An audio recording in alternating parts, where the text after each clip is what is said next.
Alrighty, guys. Good evening. Happy Sunmun. Hope you guys are having a wonderful evening so far, guys. Tonight we're going to be doing more of the OW2s. See where things go tonight on the Tweak Quest to figure out how to make my input consistent. I got a couple things I want to try here tonight. Putting that aside, holy fuck, the cheating this weekend has been horrid. I don't know if there's a time off or something this weekend. A holiday? Christ. Crazy. Alrighty, let's get into things though. Hope you guys are having a good evening. Got my coffee, had a sandwich. Good to go.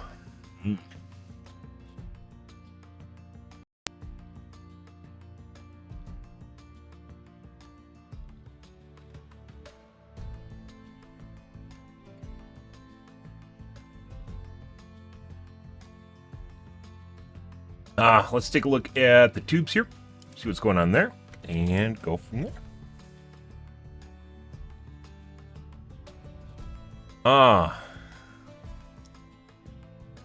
Silo.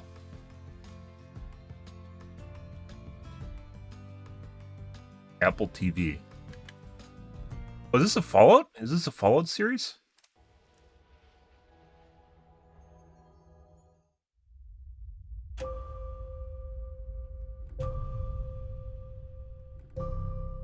We do not know how long we have been underground.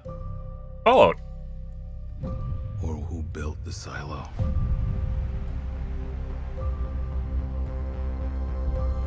We do not know why there is no life outside the silo. Fallout ripoff?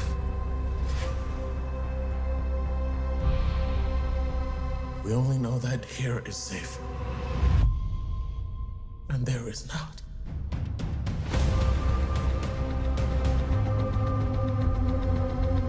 Have you ever noticed anything strange about the silo? Some mysteries are best left unsolved.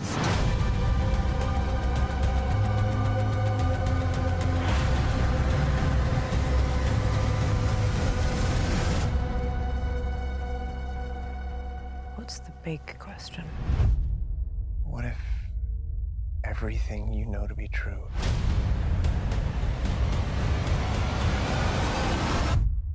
was one big lie?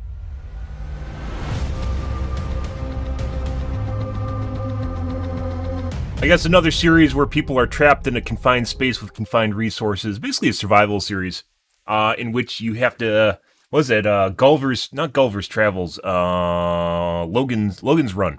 Logan's Run, the 80s series where they're underground. They're actually just a packaging facility for clones, like clone organs. And they don't realize it. I believe it's a packaging packaging facility for clone organs, if I remember right. Spoilers, by the way, but it's an 80s movie, so whatever. Yeah. Looks good. Looks interesting. Is it going to be good? I saw it's an Apple series, and that immediately set off a bunch of red flags. We'll see. But yeah, Apple tends to be very liberal with their agendas in their series, so we'll see. It could be good. I'll give it a shot if it's remotely decent. Looks interesting.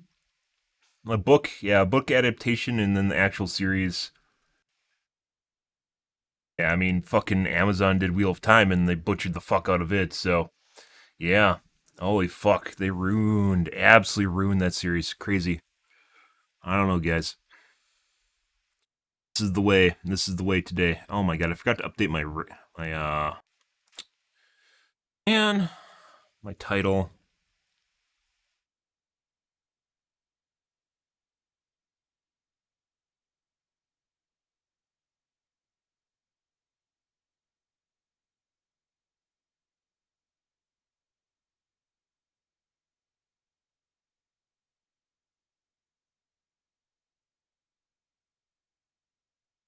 I don't understand why the Twitch board for some reason just stops working, the Twitch dashboard. And then you have to refresh it to make it work again.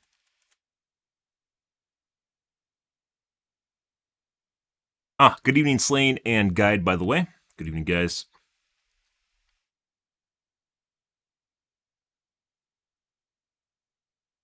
Um.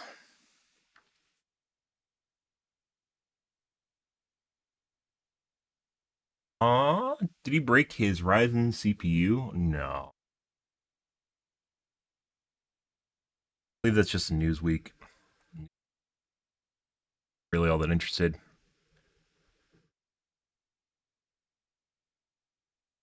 Even fingers crossed they stick to the original story. I mean, there was the one Bullet Train or whatever it was, where they just basically ride a train around and in the apocalypse, which makes no fucking sense in any way, shape, or form.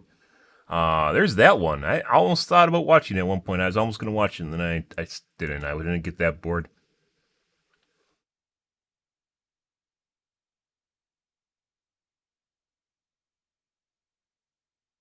Trilogy is absolutely brilliant. I hope it is huge and they expand beyond the gripping unanswered end of book 3. Well, that doesn't actually sound all that good. When they choose to do stuff like that.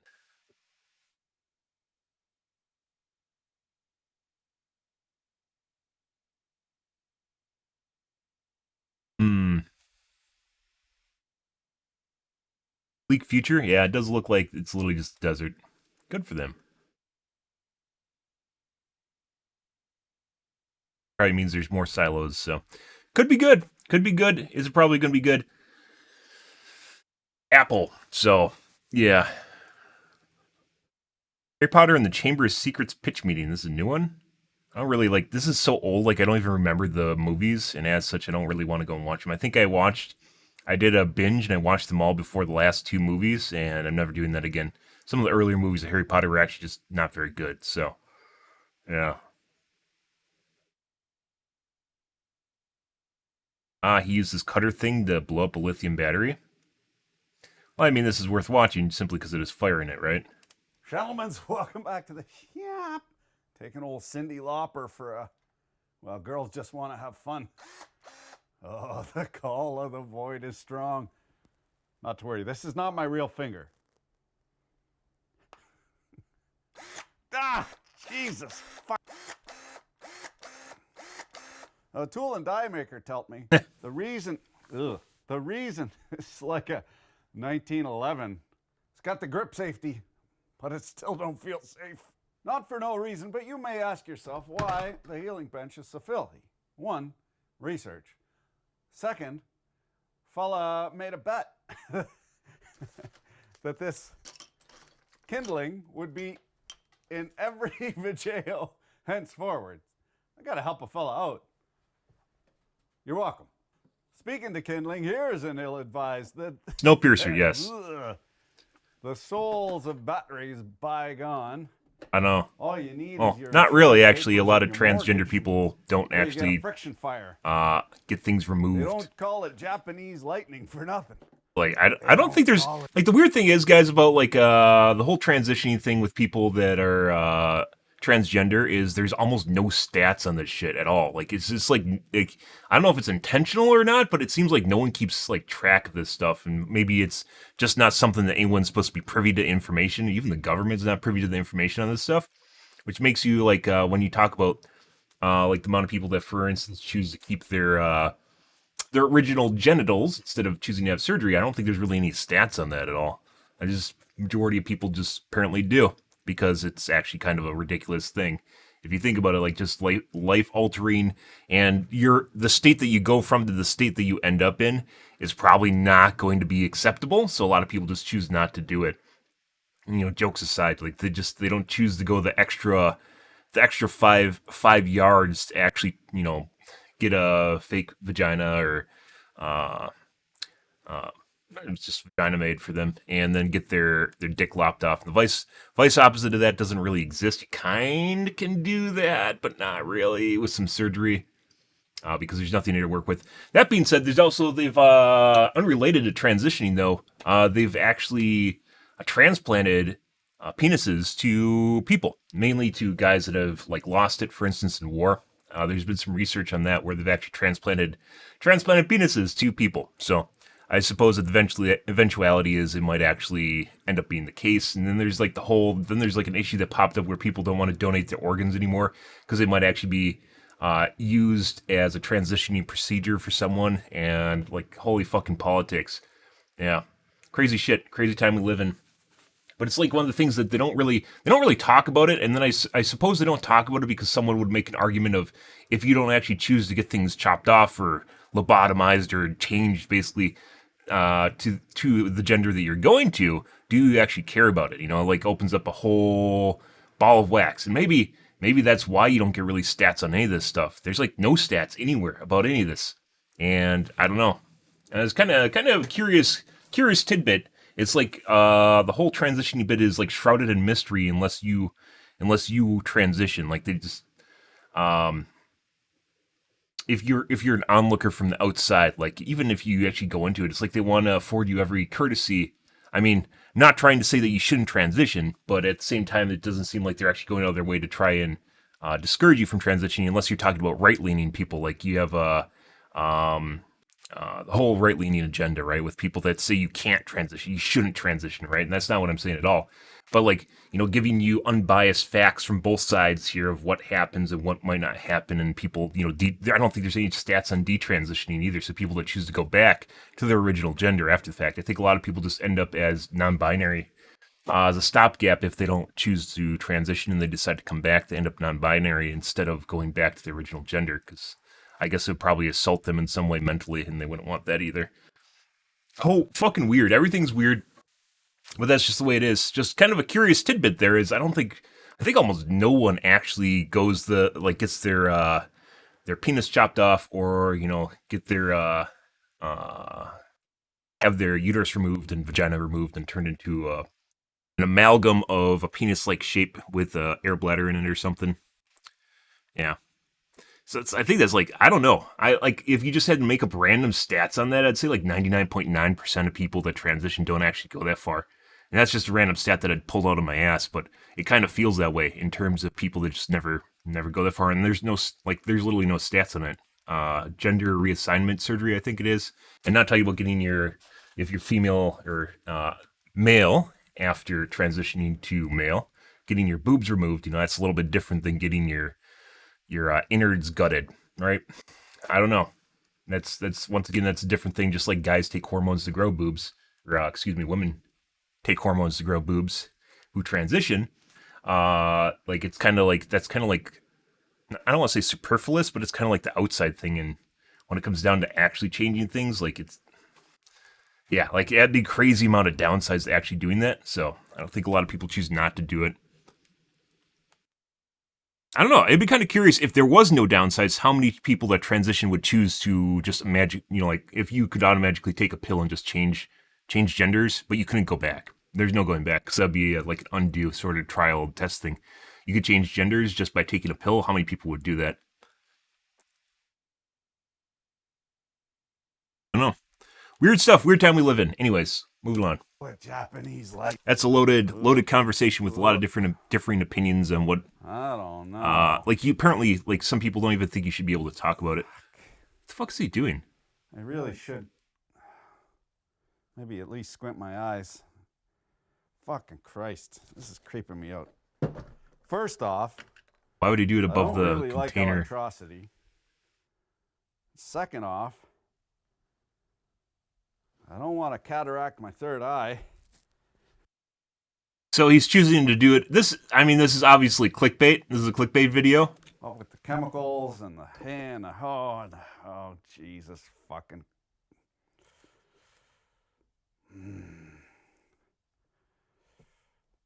Fuck. I mean, there's Ah. a lot of ways you could do that. Just getting over the coof. My heart is beating 200 beeps per blat. Oh, we had a hot box party there. 12 people, 12, 15 people, and 22 come out with the latest itinerant. Oh, for fuck's sakes. Luckily, I just had a scratchy throat. What the fuck is gonna happen? Probably going to start on fire, explode. Why am maybe. I so scared? I'm doing this outside. Fuck. Clearly safer out the side. These batteries are full of electrolyte that is flammable. Probably considered that prior to doing that. This is all the setup. Ginger carefully. I was actually thinking he probably discharged them. But lithium's explodable. Any sort of stored energy is flammable. It releases its energy, right? Some is more stable than other forms. That was a wise decision. What's going on over here? I'll burn your hacienda down.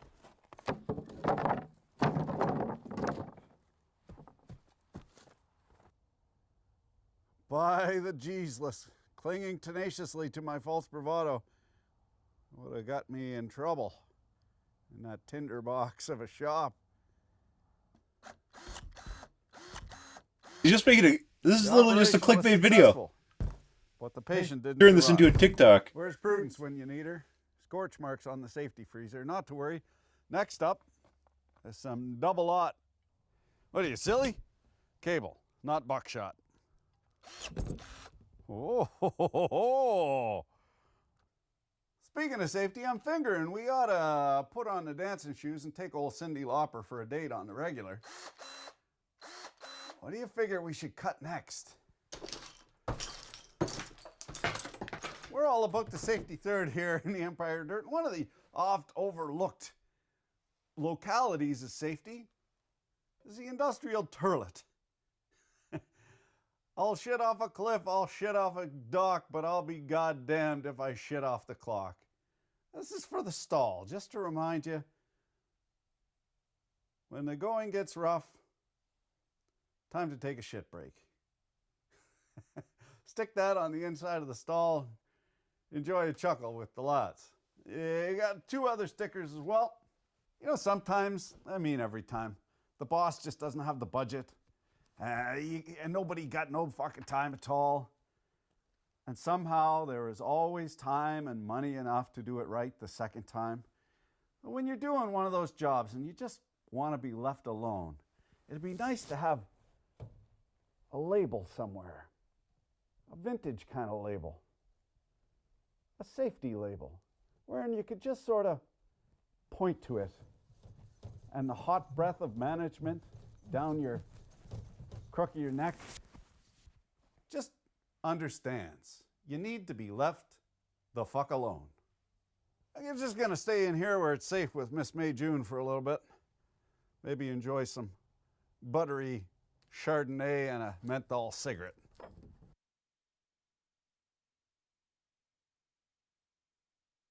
So he just makes stickers now?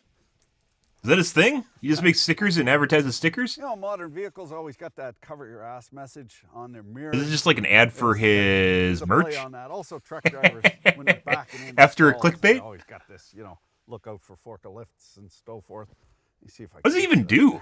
I don't know what he does. Is he like a hobby farmer? Is he a farmer? That later. I think he's just retired off of his YouTube wealth.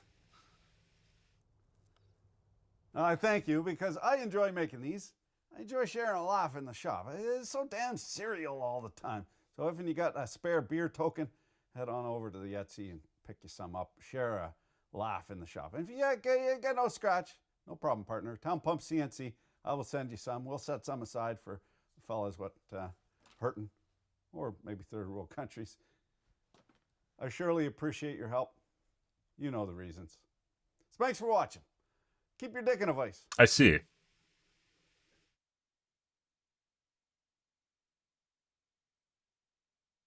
Top tip, charging cells makes them much more explodier. Makes them much explodier. Not the lithium that goes boom, it's the stored energy being released suddenly.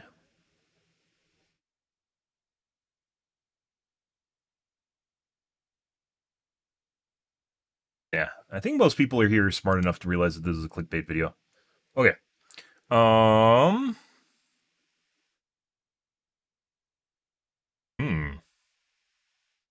The Battle for Las Vegas. Oh my god. That actually looks pretty interesting.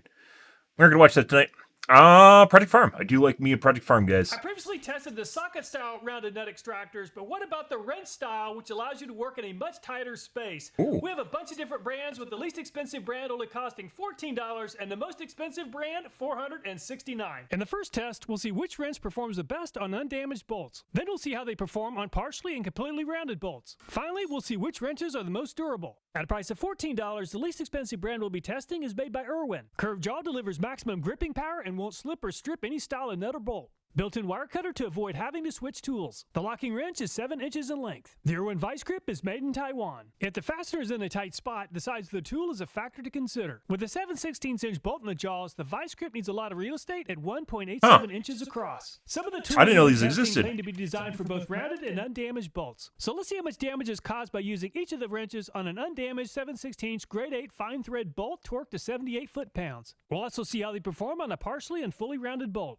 And the vice grips loosen the undamaged bolt without slipping. Unfortunately, the vice grips did cause a small amount of damage to the previously undamaged bolt. And the vice grips lost grip on the partially rounded bolt at 62 foot-pounds. A close look and the jaws actually stretch as they lose grip. 20 foot-pounds on the completely rounded bolt. At a price of $15 is this locking adjustable wrench that's made by Stanley. The wrench is 10 inches or 250 millimeters in length. Stanley claims that this wrench will allow for a tight grip on rounded fasteners to prevent the wrench from slipping off during use. Fits fasteners up to 1.25 inches in diameter. The Stanley is made in China. 2.03 inches for the locking adjustable wrench. And the locking adjustable wrench made easy work of the undamaged nut. As the bolt reaches loosening torque, the wrench jaw stretched enough to cause damage to the corner of the bolt. And the locking adjustable wrench lost grip on the partially rounded bolt at 43 foot-pounds or about 19 foot-pounds less than the vice grips. And there's a small amount of damage to the wrench. And it made it to 16 foot-pounds on the completely rounded bolt. At a price of $16 is this universal socket. The manufacturer claims that this one tool can replace the whole set. Fits fastener sizes 1/4 inch to 3/4 or 7 to 19 millimeters. It even comes with a power drill adapter. The universal socket is made in China. And the universal socket has the smallest diameter at 1.02 inches. And the universal socket successfully loosened the undamaged bolt, but the steel pins in the socket caused minor damage to the bolt. And the universal socket Hey, the exact same video, you get one view. I think a lot of you get a lot of traction on TikTok /shorts what's the other one that they call them now? Reels. You get a lot of traction. Basically, all that content can be reposted between different platforms, from what I've seen. And it's basically just a bunch of people just constantly watching views, like watching videos for views. Yeah. It's also why we don't watch shorts, TikToks, and Reels on my stream, because that's a rabbit hole you just slip down, and then all of a sudden it's 4 hours later and you haven't really gained anything, and it's not really all that interesting, and you just kind of... It's like Robot Chicken. If you guys remember the series from like the early 2000s, where they basically just have shorts. They just make a shitload of shorts, and oftentimes they're just something you watch. Most of the time, they aren't even funny.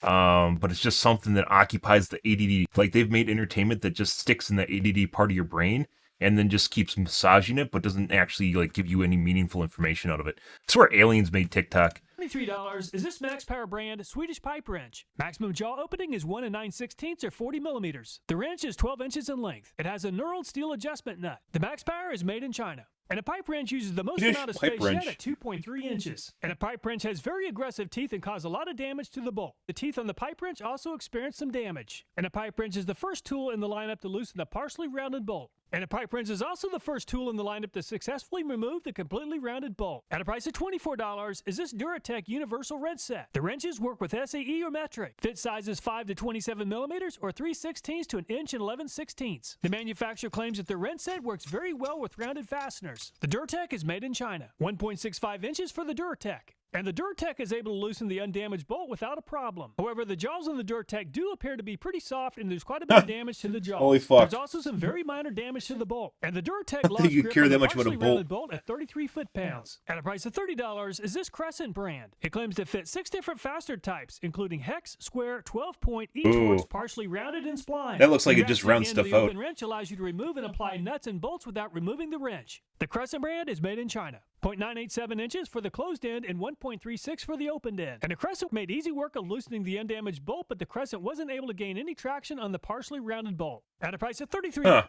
It does make you wonder if something like that would actually be like it'd make the nuts worse. It actually looks that is way. this bionic wrench, as seen on TV. The 6 jaws slide towards the center and lock onto the head of the nut or bolt. It claims to offer 14 wrenches in one. Fit size is 7/16 to 3/4 or 11 millimeters Really to 20. bulky, the though. bionic wrench is made in USA. Very close to 2 inches for the bionic wrench. And the Bionic wrench will definitely get the job done if you have a Bionic grip. I gave the Bionic wrench my best grip on the partially rounded nut and made it to 32 foot-pounds before losing grip. Unfortunately, the Bionic wrench did experience some minor damage. At a price of $39, First use. this Magic First wrench fucking brand. use. It's a multi-purpose That's crazy. self-adjust double heads ratcheting all-in-one wrench. Fit sizes 9 to As seen on 45 TV. millimeters. It claims it can remove nuts and bolts that have been completely stripped. The Magic wrench is made in Korea. 2.31 inches for the Magic wrench. And I wasn't able to work any magic on the undamaged bolt, and the Magic wrench lost grip at 48 foot-pounds. However, the Magic wrench did mangle the previously undamaged bolt head. At a price Good. of $40 for 6 wrenches, or about $6.67 Adam. per wrench, is this Grip Tight brand. The open end of the wrench looks like a standard wrench. They claim that the wrenches can grip even rounded bolts. That's curious, so Some it of the actually wrenches work tightens with down an when you SAE apply and force to metric. it. They claim that the more torque you apply, the harder the cams grip. There's no information on the pack That's actually really good. That's a really good mechanic right there for pulling off rounded bolts. regarding where the grip tight wrenches are manufactured. 1.1 inches for the closed end and 1.37 for the opened end. And the grip tight made very easy work of the first bolt, and it does seem to offer a very tight grip as the name implies. Unfortunately, the grip tight lost grip on the partially rounded bolt at 55 foot-pounds, which is just a little better than average. However, the closed end of the grip tight experienced 2 broken teeth, and the wrench is now ruined. At a price of $64, is this Also Tools Bolt Extractor Offset Wrench Set. 6 wrenches fit 12 sizes from 1/4 to 3/4 of an inch. It's a regular set of closed-end wrenches, but it has an innovative design that helps extract damaged nuts and bolts. The Also Tools is made in Taiwan. 0.94 inches is the most compact closed end yet. And the Also Extractor wrench easily removed the undamaged bolt. And the bolt looks almost as good as new with a small amount of damage to one of the corners. And the Also Tools has more than enough grip to remove the badly rounded fastener. And the wrench just couldn't gain a good grip on the completely rounded bolt. We previously tested the Rocket Socket brand, so let's test them again against these wrenches. Works with fasteners 1/4 to 3/4 inch or 6 to 19 millimeters. The Rocket Socket is made in USA. And the Rocket Socket is even more compact than the Ulsa at 0.89 inches. And the Rocket Socket is designed to remove rounded bolts, and it did just fine on the undamaged bolt. As expected, the Rocket Socket did cause some damage to the bolt. After a few light taps with the hammer, the Rocket Socket made easy work of the partially rounded bolt. And the Rocket Socket maintained a good grip on the fully rounded bolt, and the bolt finally loosened at just over 56 foot-pounds.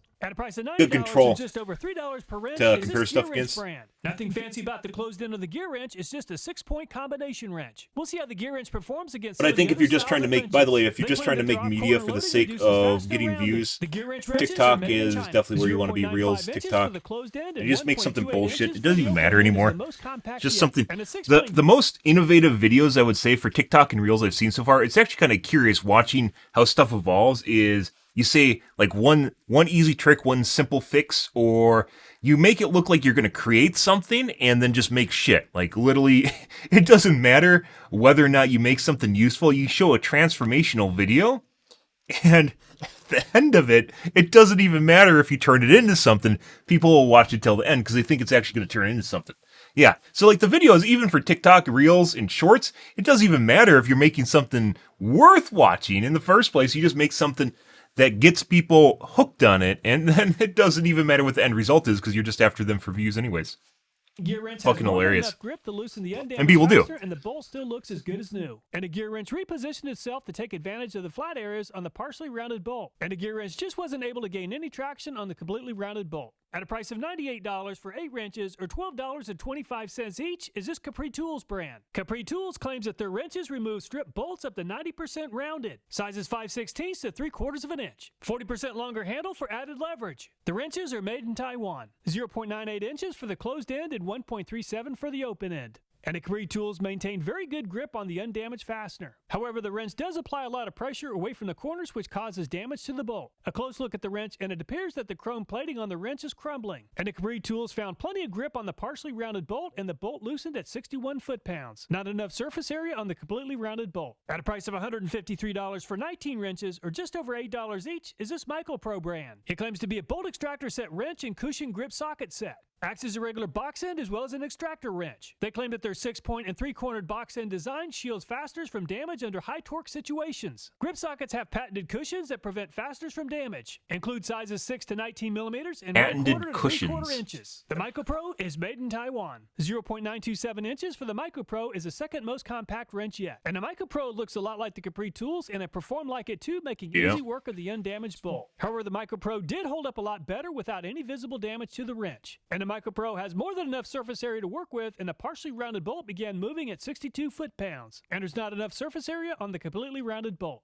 At a price of $190 for 14 wrenches or $13.57 each is this Metwrench brand. It claims to be equivalent to a 41-piece conventional set. They claim these wrenches handle standard, metric, and even ones with rounded and worn edges. Sizes from 8 to 22 millimeters or 5/16 to 7/8 of an inch. The Metwrench is made in Taiwan. And the Metwrench is pretty bulky at 1.05 inches for the closed end and 1.41 for the opened end. And the Metwrench performed just fine loosening the undamaged bolt. However, the wrench does have a lot of taper and the spline apply pressure to only about 70% of the bolt head, and a partially rounded bolt began loosening at 67 foot-pounds. And there's just not enough surface area for the rounded bolt. And the most expensive brand will be testing Rounded bolt, basically, you need some sort of gripping action on it. $69 for just 7 wrenches or $67 each is made by Snap-on. Snap-on claims that their Flank Drive Plus wrenching on open end provides up to 62% more turning power and strength. Snap-on does not claim that these wrenches are specifically designed for rounded fasteners, but have had a lot of people request that I test them. They claim that their box end provides up to 15 to 20% more turning power. The Snap-on wrenches are made in USA. 0.92 inches for the closed end and 1.28 for the opened end is very well designed for tight spaces. And a Snap-on made very easy work of the undamaged bolt, and the bolt began loosening at 63 foot-pounds. The Snap-on wrench provides more than enough contact area to avoid causing any damage to the bolt. And a Snap-on just wasn't able to get a grip on the partially rounded bolt. No visible wear and tear with a Snap-on. So all of the tools were able to loosen the undamaged bolt except for the magic wrench. Tool design can definitely have an impact on the durability of fasteners. While assessing damage is highly subjective, the gear wrench and the Snap-on cause the least amount of damage to the bolt with the best possible rating of 1. The number 78 on the chart indicates that the bolts were loosened. Only 7 of the 16 brands were able to I really don't loosen think the it would matter if the partially bolts... rounded bolt. Actually, For the there's some fully very rounded special only the bolts, pipe wrench so and the it might rocket actually socket matter were if able to you loosen the damage bolt. them. Let's test the open end of the wrenches for maximum bolts. Only the pipe wrench. These are the ones that were able to actually remove the completely rounded bolt, which actually does matter a lot.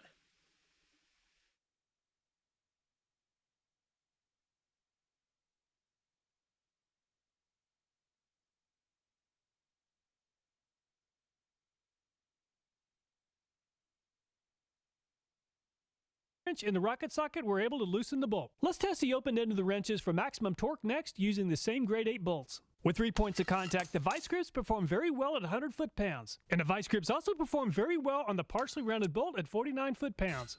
However, the vice grips did experience some damage. Adjustable wrenches have a well-deserved bad reputation for rounding nuts and bolts, but the locking design is really helping the Stanley. And 83 foot-pounds is pretty respectable. And the adjustable wrench performed fairly well on the partially rounded bolt at 41 foot-pounds. However, the adjustable wrench did experience some damage during the test. Just like the vice grips and the locking adjustable wrench, the pipe wrench is very large and not well designed for tight spaces. However, 99 foot-pounds is almost as good as the vice grips. And the pipe wrench performed just as well on the partially rounded bolt at 99 foot-pounds. And the teeth on the pipe wrench did experience quite a bit of wear and tear. Having a moving part on the jaws of a wrench seems like a problem waiting for a place to happen. And the crescent made it to 93 foot-pounds when the wrench let go. And the moving part on the crescent wrench broke, and the open end wrench is now ruined. And the grip tight performed well, making it to 75 foot-pounds on the undamaged bolt before losing grip. Unfortunately, the grip tight will never perform as well again since it experienced damage from the bolt. And the grip tight just didn't grip very well on the partially rounded bolt at only 15 foot-pounds. And the gear wrench performed almost as well as the grip tight, making it to 73 foot-pounds before rounding the Cheater bolt. bar there not However, only there's no visible damage to gives the him a gear lot wrench, more which leverage happened that on you the can see him partially using, rounded bolt. but it'll And the also gear wrench protect his performed fingers quite a from bit better slamming on the into the partially side of the rounded bolt at apparatus, which 23 could foot-pounds potentially to break move them or into the just lead. hurt a And the lot, Gree tools performed as the pretty same as much the gear everyone wrench that's at used 73 foot-pounds on the undamaged wrenches bolt. has experienced in However, their the high life. torque load did come at a cost with some damage to the wrench.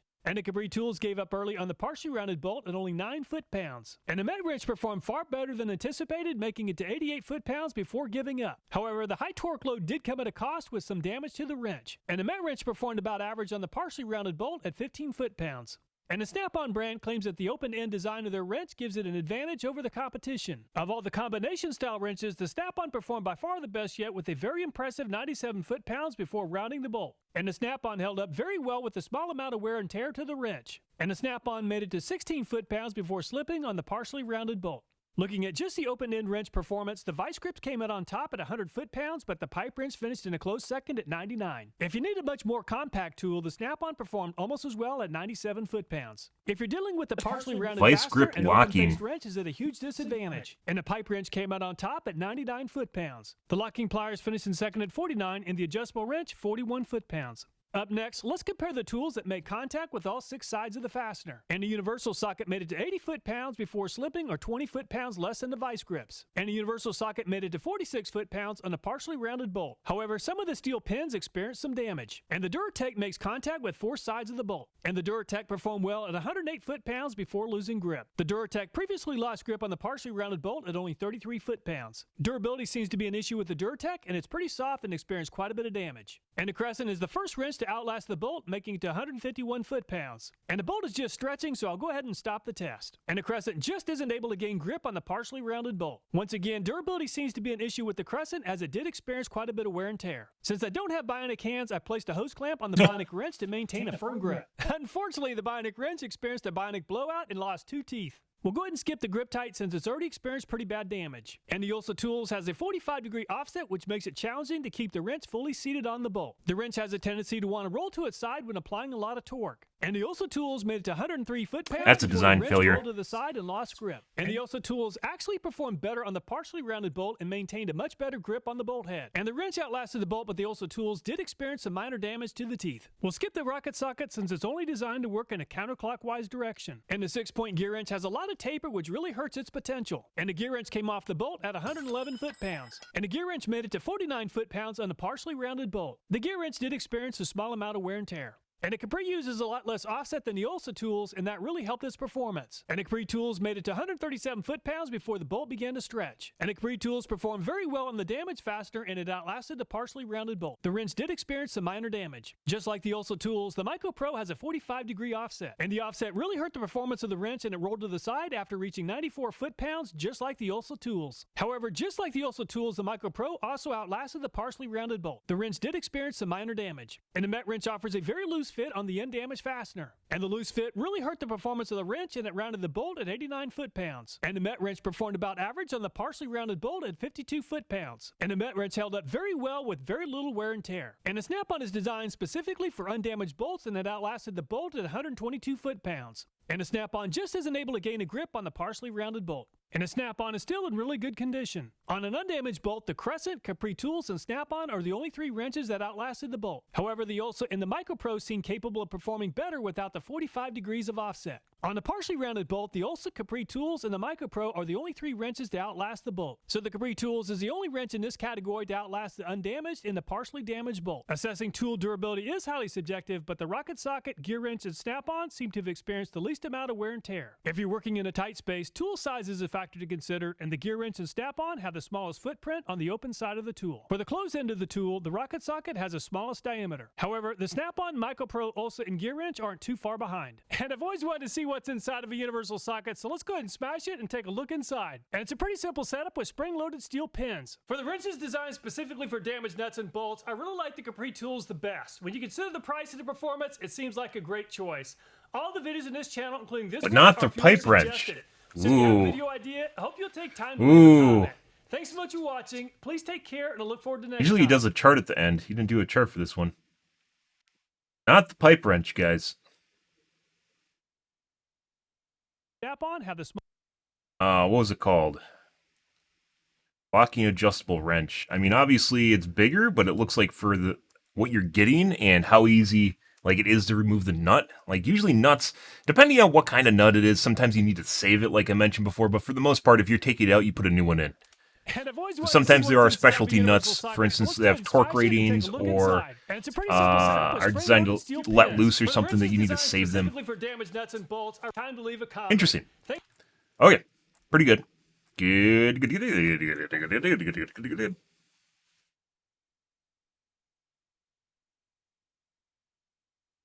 World's first video of 56 transition controls for a triple inverted pendulum. What?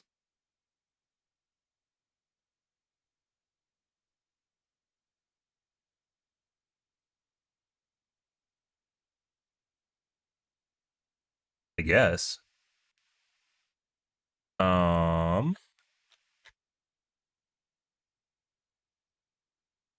want to take a look at that. I don't think we have time tonight, though.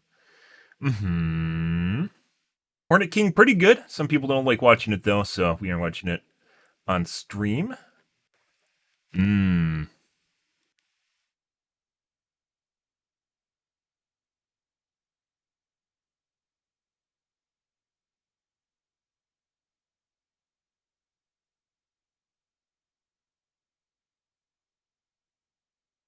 Terrifying.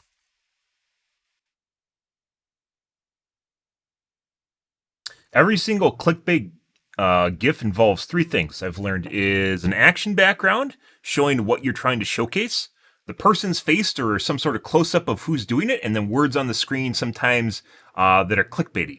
All three of those things. Some of these don't actually have it, but all three of those things. Like if he had words on the screen here, like look down this death run or something like that. In addition, he has a close-up of his face, and then he has a background image kind of showing what's going on. They're all the same. I wonder if that's taught somewhere. I don't know. How to make a good clickbait image by Ben7123. Make it into a video. Short. Done. Sells. I don't do it because I don't spend time doing it. I want to take a look at that, but not tonight.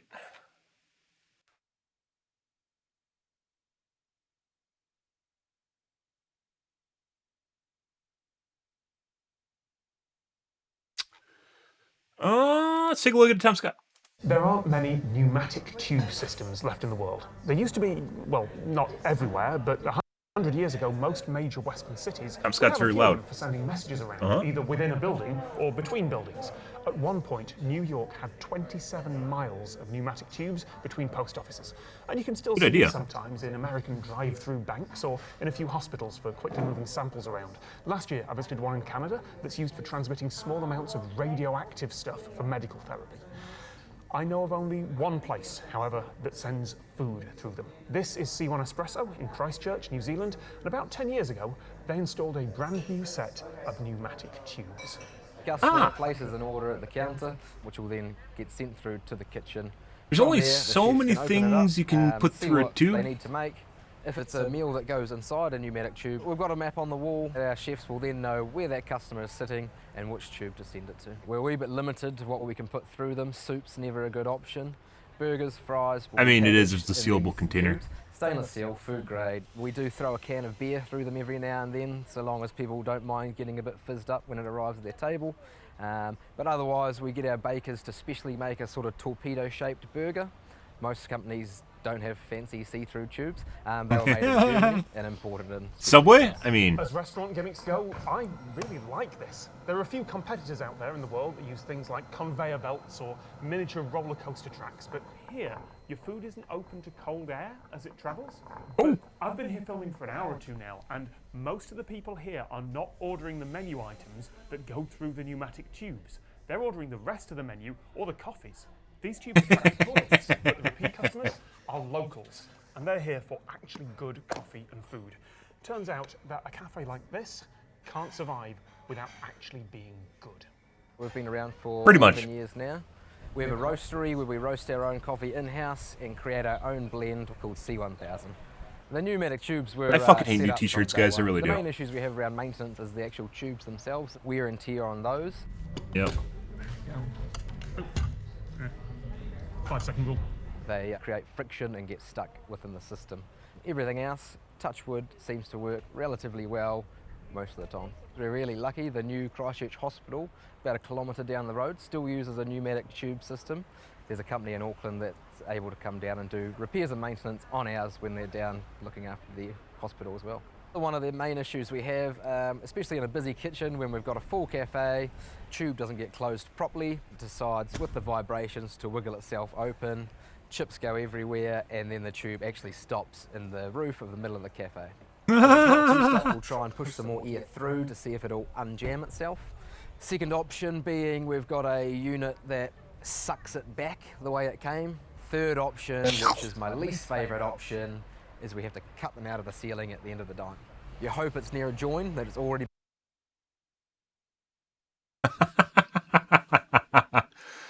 These aren't for looks, guys. These are where they've had to cut open the tube in order to pull out the food. been cut. Maybe happens once or twice a year. I mean, to be fair, it's a novel idea and it's not something they need to do, right? It's not something that someone's life depends on. So the fact that it stops working is just kind of like Joe has to go up there and cut open a tube at the end of his shift. Fingers crossed. Of course, I did ask if I could put my GoPro camera through. Already been cut. Of course. So these actually look like bends, and it's possible that they aren't bending like this because they had to open them up, but rather just because they do that for the bends themselves. But it might also be that this section of the tube they've had to cut open multiple times. So. Of course, I did ask if I could put my GoPro camera through the pneumatic tubes to get pictures of the food's journey, and they said yes.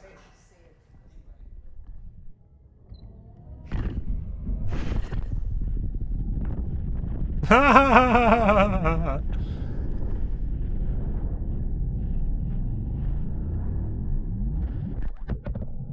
mean, that's actually pretty cool.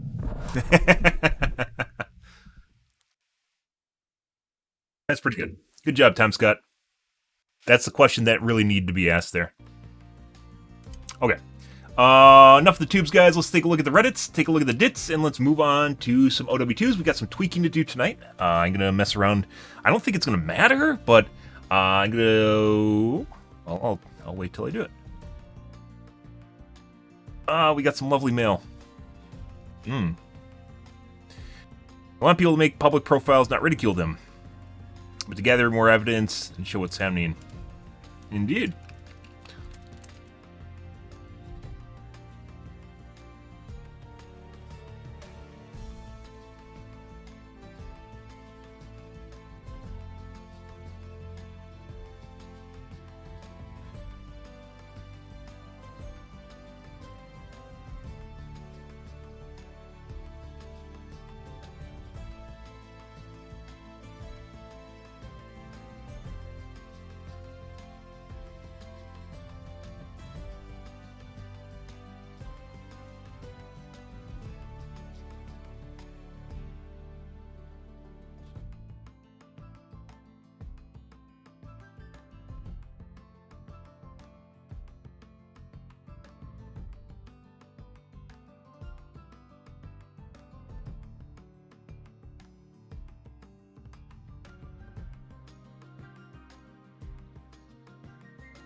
Sounds like a good cause, but I really don't think that's what's going to happen. It might not even be why he suggested in the first place.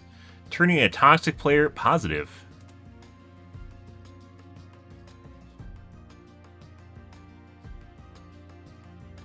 Our fucking team.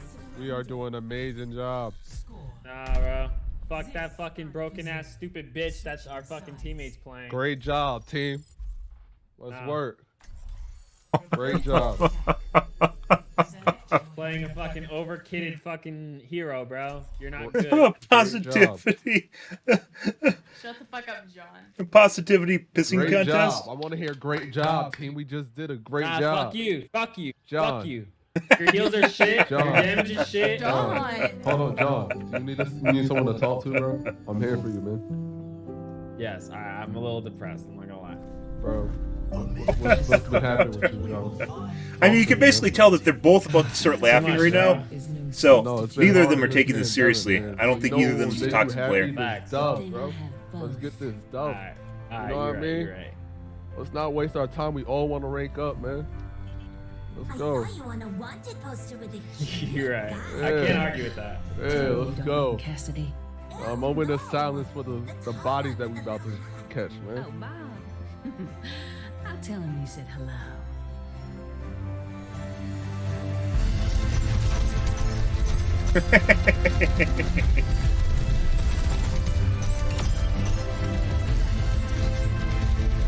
The funny thing about all this is most of these games are going to end up in a loss, even if you try to convince people of doing well. Wonder how many times he's done this before he finally got the clip that he needed to actually make a Reddit post for it. There we go.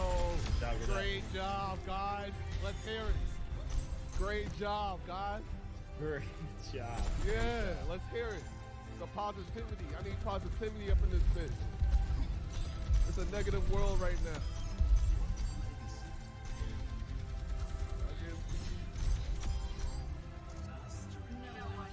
Yeah. There we go. My bad. There we go. go. That's a dub. It was a pleasure playing with y'all, man. It was a pleasure playing with you, man. Keep up. Let's actually take a look here. Let's do some sussing, guys. Just out of curiosity beyond this, whether or not this is rigged, and someone just started doing really fucking good in this last round. Let's take a look here at our scoreboard.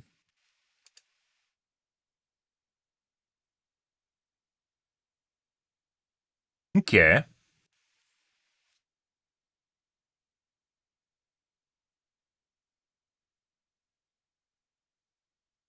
Where the fuck is my snipping tool? Oh my god. Windows, you piece of shit. Why? Oh. Yeah, making something better, quote unquote. Making something better, I assure you. Now let's go take a look at the end scoreboard.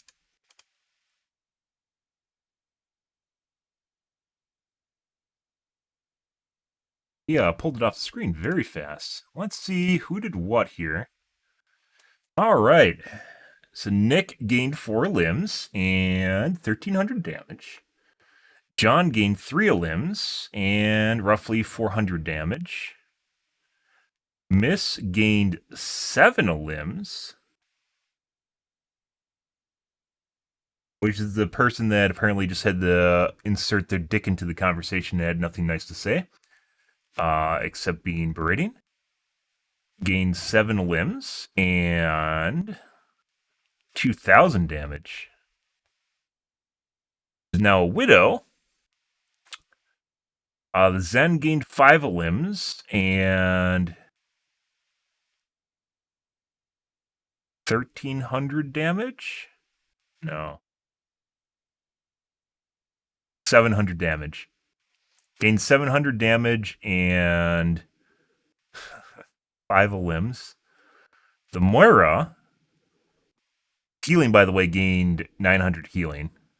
The Moira gained 5 limbs and 600 damage. 550 damage and also 600 healing. So, what we can surmise here is the Widow toggled and killed the entire team over and over and over again. Congratulations, Widow. As we can see, based on just the differences between the two matches here, the Widow gained almost 2,000 damage, and a Widow, by the way, a Widow gained 2,000 damage and 7 limbs. Widow generally doesn't do that much damage, and she apparently just literally killed everyone and shot everything.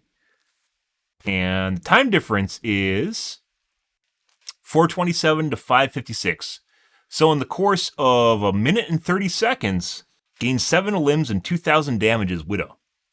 Assumedly in a pretty low-end lobby just based on the numbers here. Yeah. So you guys can draw your own conclusion of what happened here. Pretty much everyone performed the same, except for the Widow, who was the asshole in the video. Also the asshole in the video, not John. John was angry. But the Widow did something special this match, I guess. Turned on sicko mode. Widow became sicko mode and changed the entire game. Good for them. Good for them. Yeah. Let's look at deaths, too. Some people care about deaths. No one died. Yeah, so the Widow literally killed fucking everyone, and yeah. Uh-huh.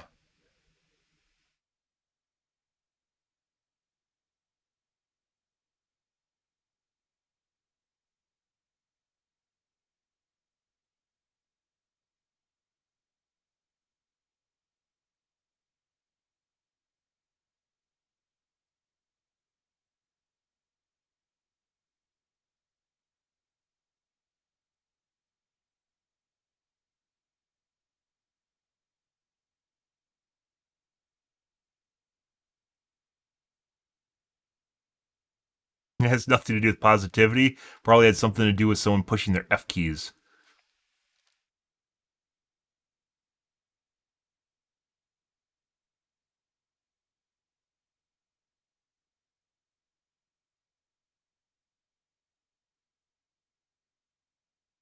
We'll get downvoted, that's fine.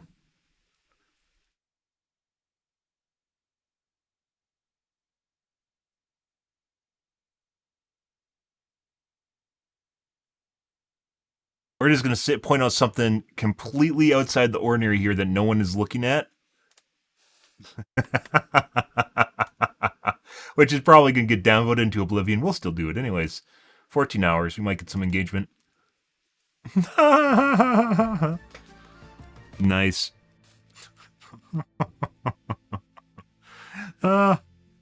Yep.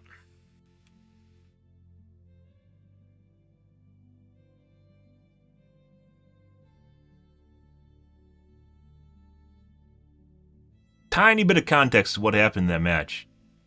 Pretty much everyone performed the same except for the Widow.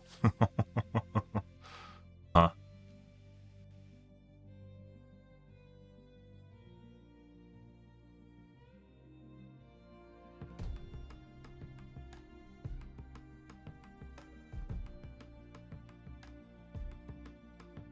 Why does competitive progress show losses? Because people don't want to be reminded of their failure, more than likely.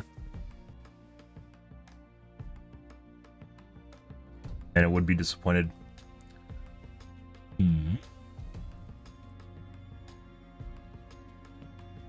Gold 5 to GM5 in less than 3 weeks playing mostly Kiriko and Moira. Okay. There's TikTokers and tubers and Twitchers that do 0 to top 500, so congratulations.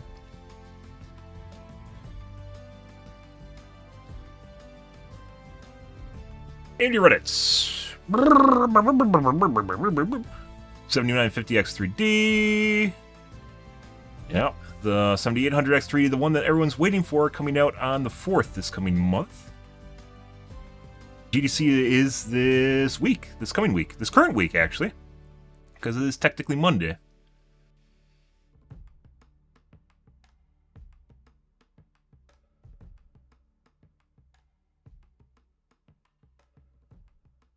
Okay. DVD Reddits.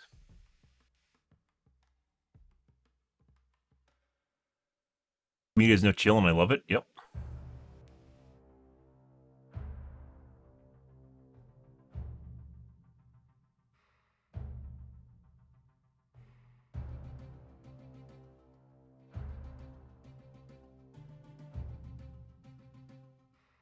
Wonder why my feet were cooking. Oh my god.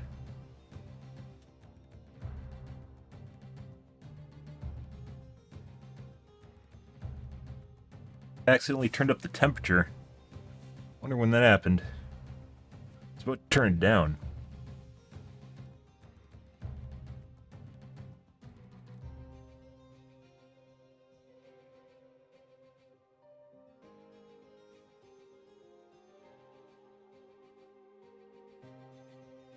Lore in this game is surprisingly dark. The fucking lore in a supposed horror game is stark? Okay. News at 10. I see. Alright. Let's move along, guys.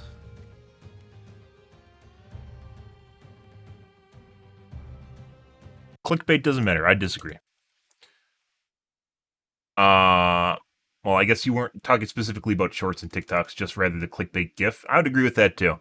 It's getting people engaged, and obviously it snowballs. Just like a lot of things snowball. Twitch snowballs. You have to have a lot of viewers to get even more viewers. It ramps up. It goes like whoop, like that, and eventually you become too big to fail. Meaning you could basically do anything to your stream and it won't fail. Like when you have 2,000, 3,000 people watching you, the amount of people that are coming in versus the amount of people that are leaving, you could literally stop streaming for a couple months, come back, and you'd still be fine. Small streamers, on the other hand, you stop streaming, and then all of a sudden everyone leaves. It's like the handful of people that you've pulled together on your stream will just leave, and then you won't see them again. Maybe they'll show up maybe years later, and it's like shards. Everything shards, and like getting people to show up at the same time to get people to engage each other and engage you and engage the stream and engage the content is literally like trying to like fucking have stars align. It's very difficult. Okay, so we're going to play a couple games here, guys, to start off, and then we're going to do some tweaking. That goes. Alrighty, off we go.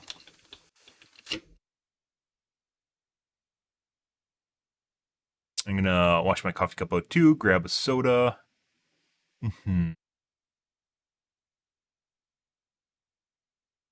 Grab your mom's soda. Oh my god! Not me, Ma!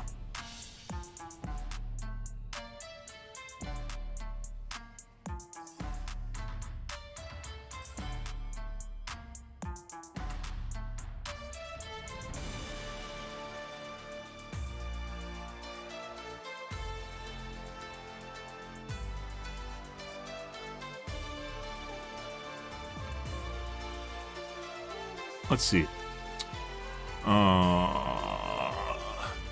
Watch.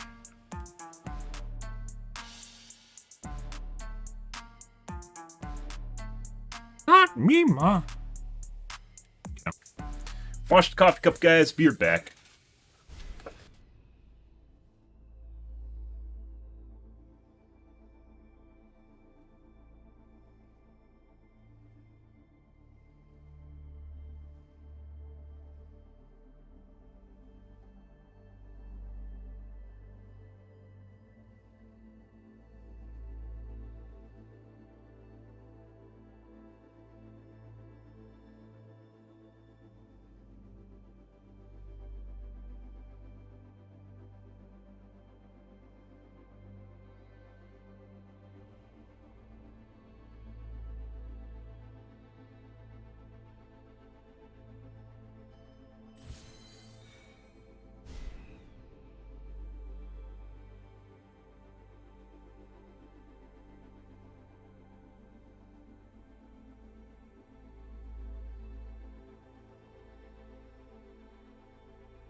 I guess the moral of the story is if I want to buy new shirts, I have to buy a size up now. That's sad.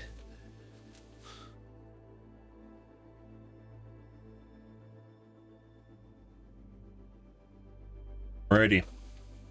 Because double XL is basically all they carry in the stores when you go to triple XL. Yeah. And you start after ordering special.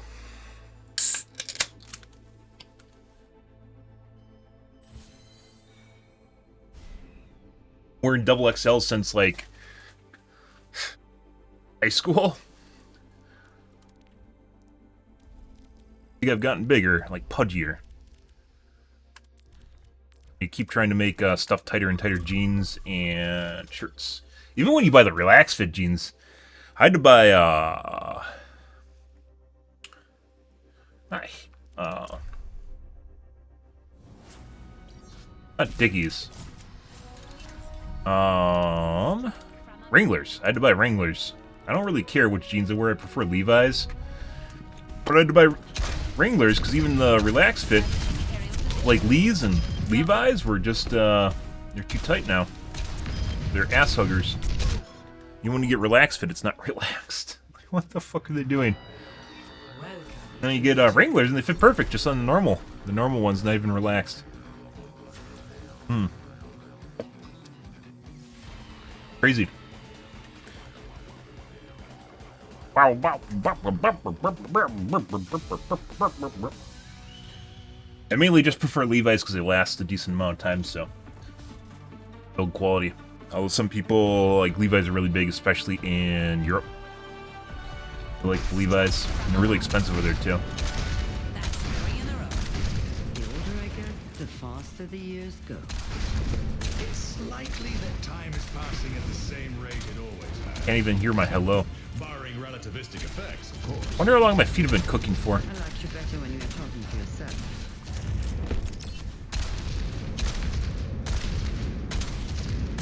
I know she's still in there. If I could just run some tests. Nah, you killed her, Mercy. She's dead. Heads up. 4, 3, 2, 1. Attack commence.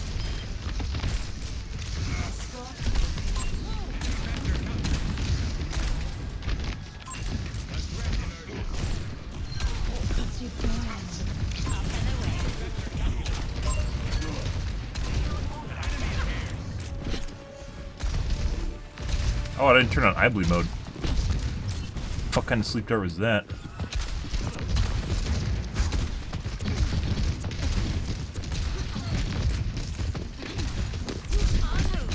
These darts are about to come up.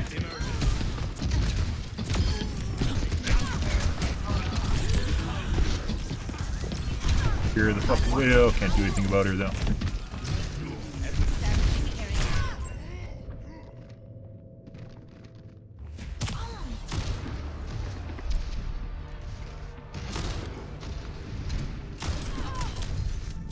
Huh. That's weird. Oh, we gotta turn on eye bleed. Over here.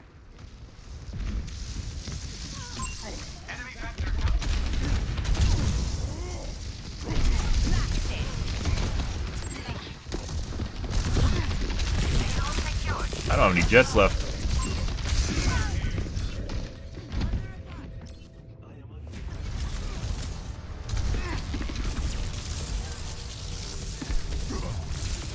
She just kept jetting up, even if I ran out. Okay, my head's in the game. Tried to get over the hump so I get line of sight on the healers. The widow that doesn't miss. Missed all of her shots earlier. Good for her. No.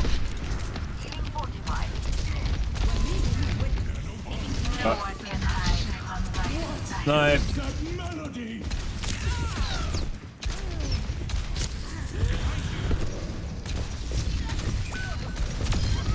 Maximum impact.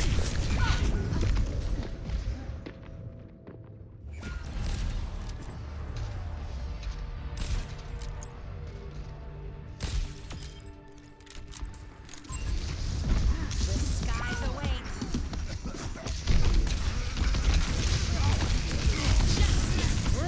Is jump gun? No. Aerial positioning underway. Someone that's too stupid to realize they're a tank.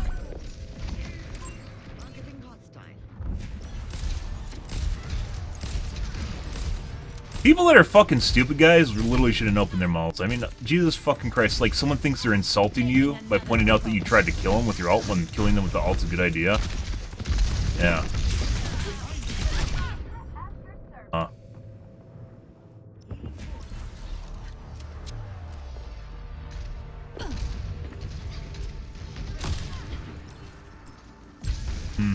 I don't stay down. Wish there was a left door to go outside. There really should be.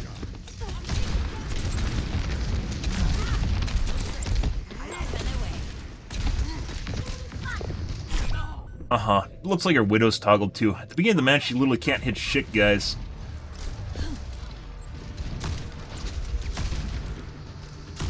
Uh-huh. Good shit. Returning to battle. See if we can get a nice headshot here. Shit, reaction time. No. Don't worry, she can fucking hit her shots, though. He has an aimbot and a wall hack. Doesn't know how to charge a rifle properly. Panics. Good shit.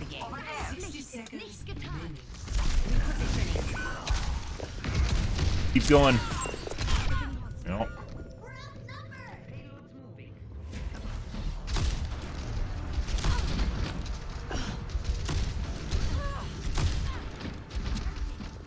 She legitimately just shot at Anna thinking it was me. What happened to your shield? We're gonna camp him.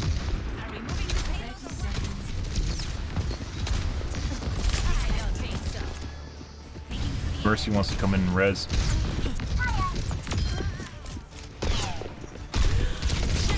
There we go.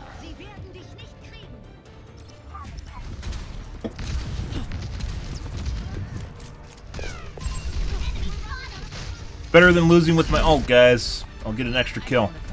And it helps my team out, so I don't care at this point.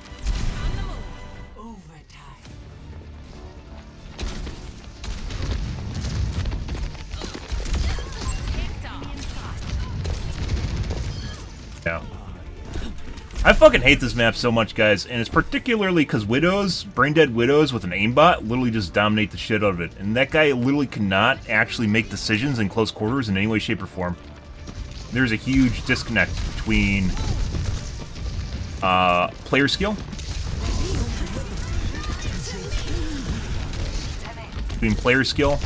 and aim. Oh, that's gone. This fucking Anna that doesn't miss is annoying too. Got him off the fucking point. I was the only one on the point, guys. I went to take care of the Widow. Alright, so the Widow's cheating. We know that for sure. And... like maybe... 30 seconds?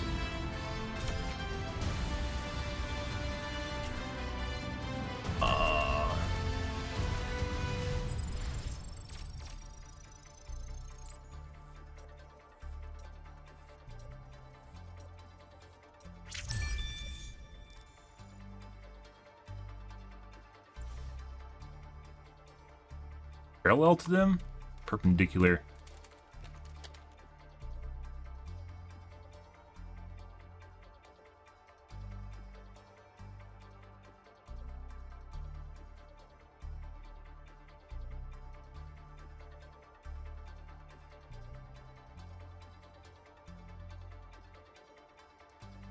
Next game. This is a cheeky fuck. And they'll get a cheeky fuck ban. Good for them. Huh. We're not playing top 500 OWL, guys. This is not what's going on here. We're playing against plats and golds. That's not a plat and gold. That was plat and gold, maybe even a bronze as far as player skill goes, but has top 500 OWL aim. Specifically after they missed all the shots on me. No. And the shots you see where they're missing was because they weren't charging their rifle properly, or their delay was so poor that they don't even shoot before I go behind cover. Reaction time.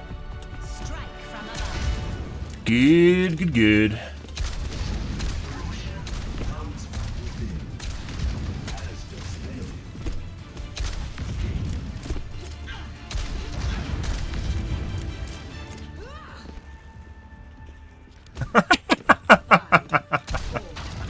Apparently there's someone that's played with me on Quick Play a couple times. At this point, people that play Quick Play enough know that who I am. Another reason that I wish there was anonymous mode in this game.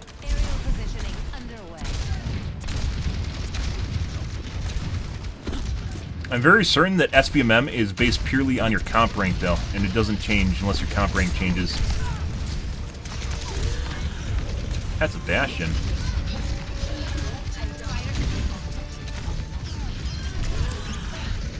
Don't let them push any further. You don't have to thank me. I hear a Bastion. Need to shoot between.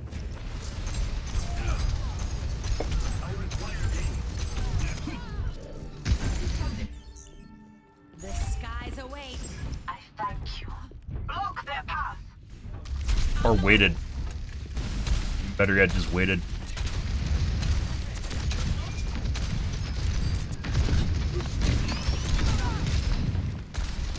We need to regain the lead. Up and away. Okay.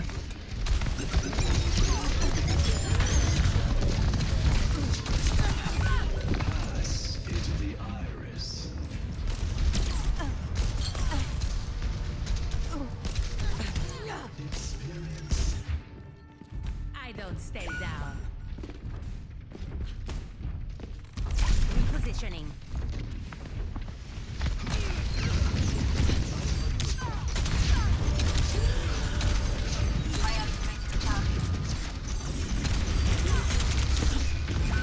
Oh yeah?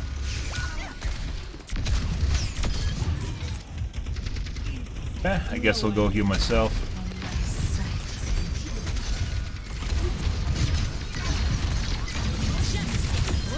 What? Another tank staggered. Robot has been secured. Aerial positioning underway.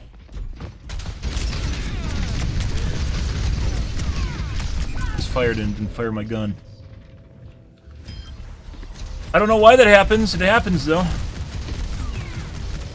You just see a detach caused by the lamppost? Okay, my head's Maybe. in the game. Maybe. On the move.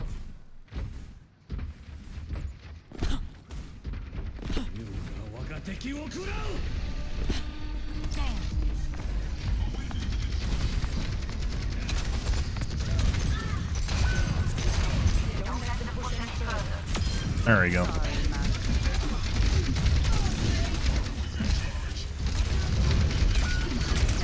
aerial position. I see an enemy.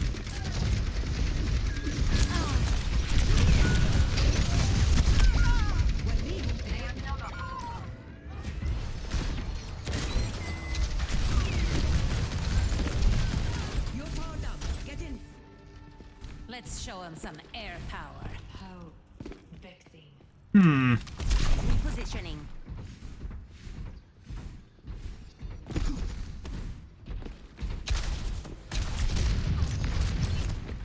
Taking to the air.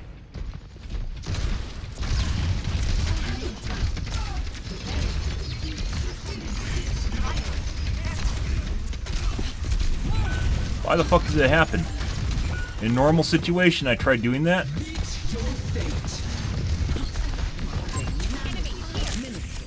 Just trying to kite me. Oh god. Anzo's climbing. Just try to do it again. Fuck is that shit? We need your robot back. I knew I could count on you. Like, why the fuck is half the time am I getting pushed backwards? I don't understand that. Or I get popped up into the air when I go for a ground shoot. Fuck, what am I doing different? Elimination in a sense.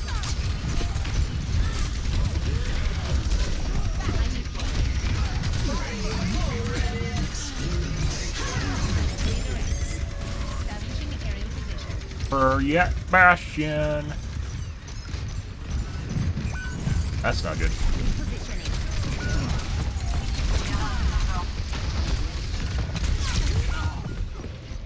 Fucking biotic grenade, guys. Insane. Just instantly healed everyone there for like 100 health.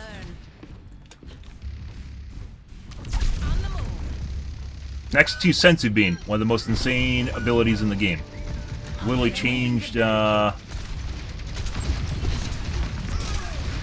McCree. Changed a really advantageous situation for me into one for them.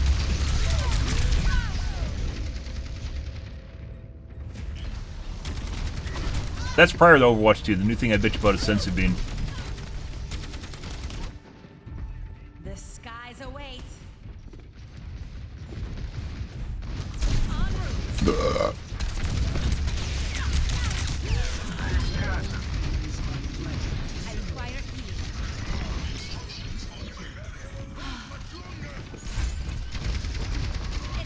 Find the robots. Taking to the air. Thanks.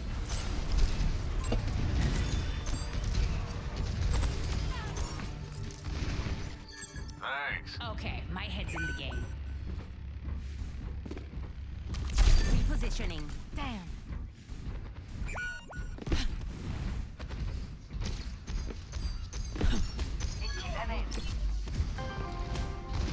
Establishing aerial position. Get back. Over there.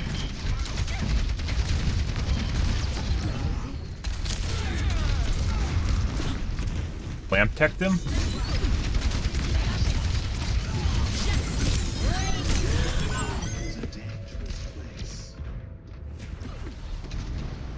He was dead. I actually overkilled him. I don't want to What's going on with her Anna? We're outnumbered. Be advised. En route. Ryan just wasted his Q.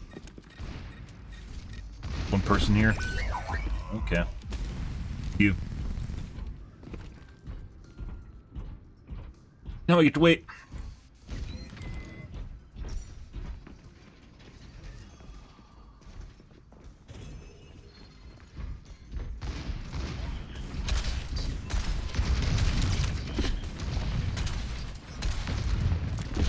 Up and away.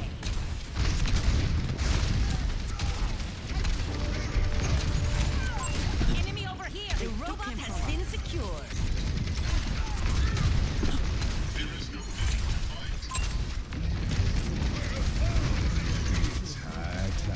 Oh, right when I came around the corner.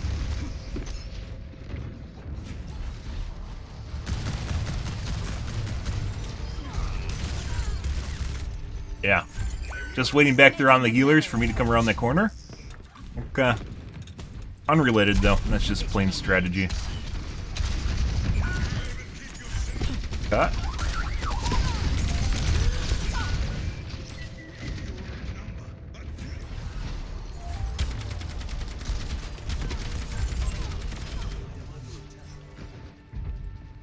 Okay, my head's in the game. Increasing altitude. I see an enemy. Dispersing.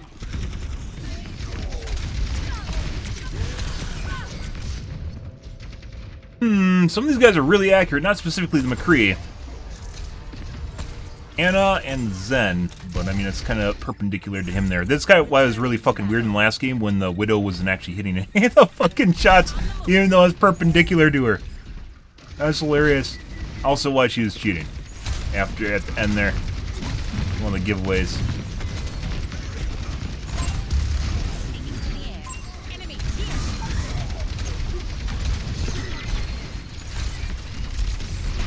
They have taken possession. 30 seconds.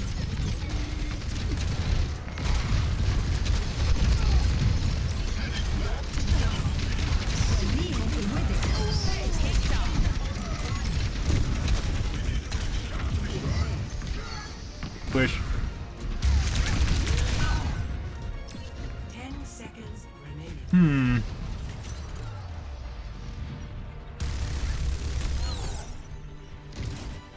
Really just playing defense to kill me the moment I show up? Don't let up no matter what. Taking off. Face me if you dare! Someone can afford to use all their cooldowns on you and waste the rest of their primary cooldown. And the Zen. Okay.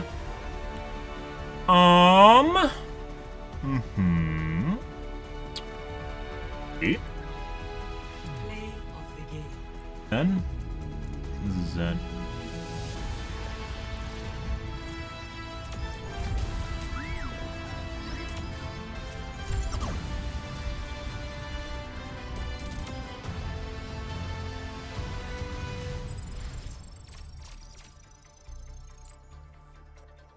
What's that called?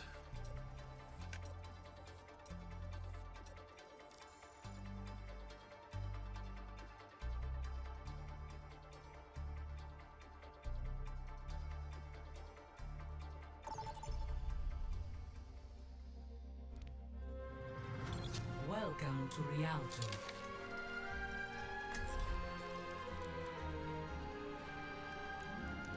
Next game.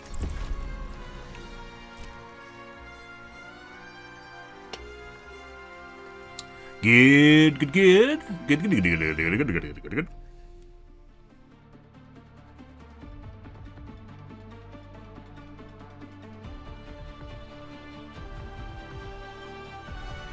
Strike from above.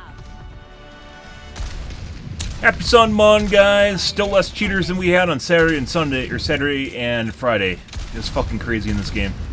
Absolutely crazy. And Saturday morning was insane. Fucking cartoons for kids. Go download this cool little cheat I found, guys. Oh my god, all the kids are doing it. It's so great. Eat some Tide Pods after. Phenomenal.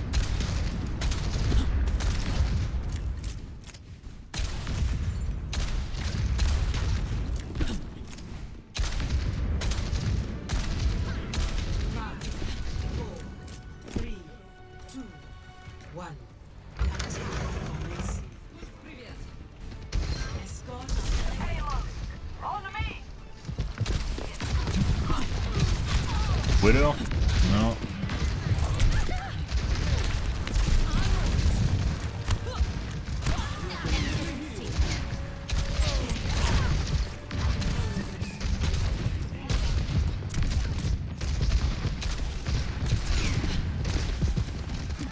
I'm gonna play. Oh. A little bit closer.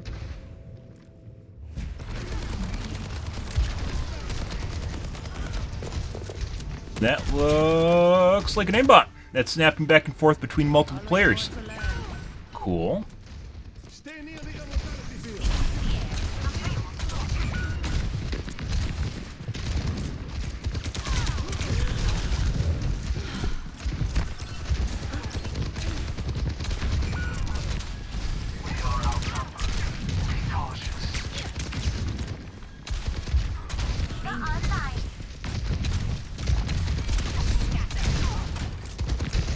Oh my god, I touched the water. My shift was up too.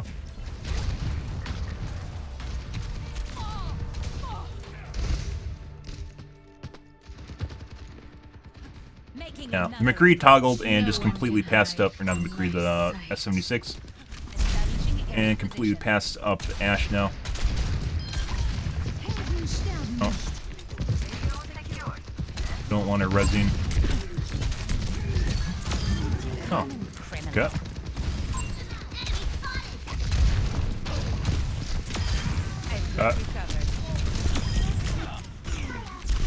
Trying to shoot me.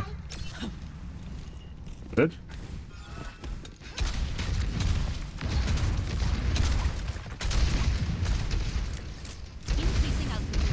Do a little peekaboo.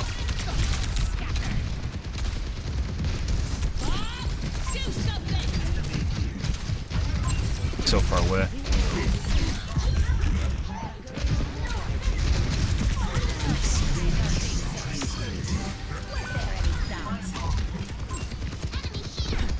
Oh. Good job, soldier.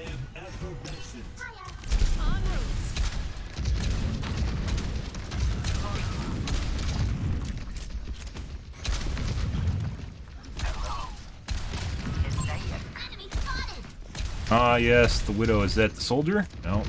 It's the Ash.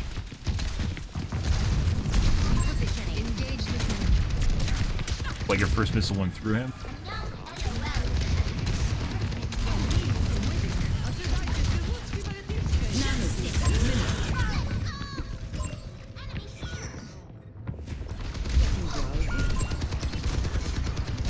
I don't know how they didn't kill her, but they didn't. Good. I don't want to talk about it.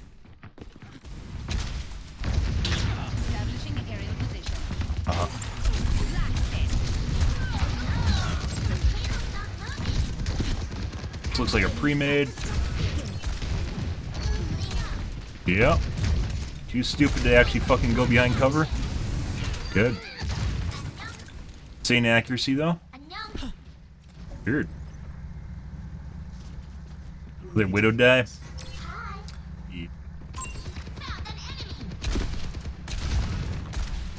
When there's a huge disconnect, it's like everyone's a fucking savant, guys. When there's a huge disconnect between skill and, like, accuracy, it really makes you fucking wonder.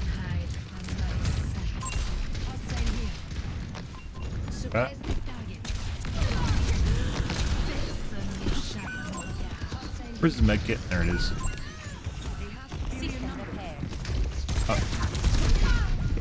This guy's definitely cheating. Widow, I'm pretty sure, is cheating.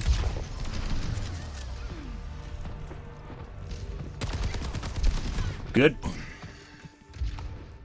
We can do better than this. Come on. We're shredded.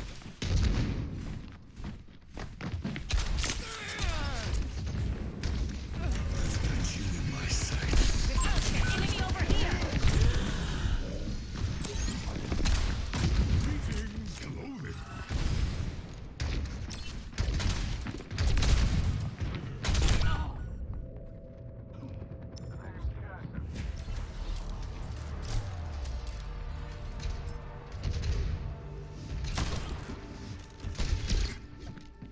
Returning to battle.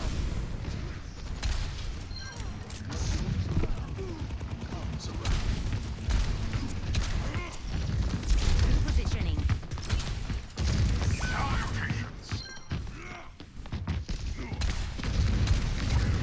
Over here. Over here.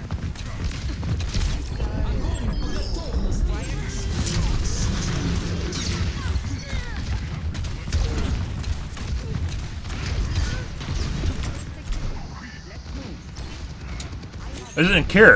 Is that our Widow? It's like just sitting in the back and expecting everyone to go back and help the Widow in back. I literally went after the Kiriko when he pointed her out. What the fuck are they doing?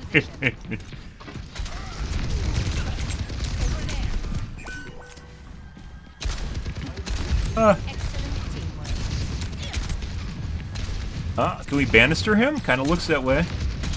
I'm gonna get aimbot grenade here in a second.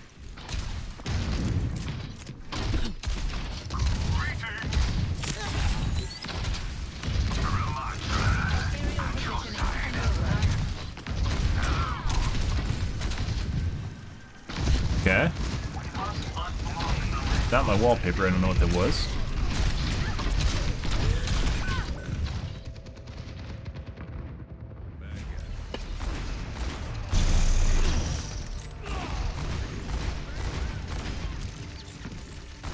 Whenever that happens, I have audit successes in my task manager. I have no idea what's causing it.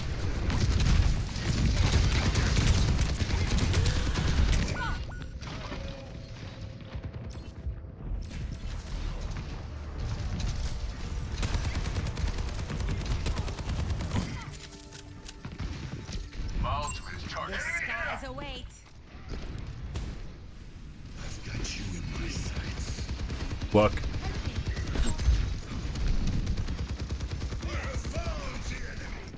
Don't. Great ult.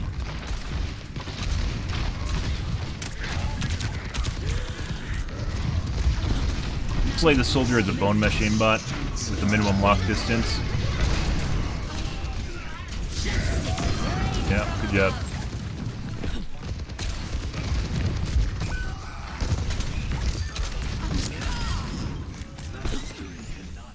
Health restored. Ginger protects you. Effed her.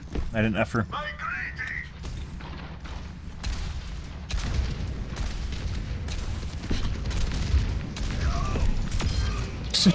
Yep. Mercy? No.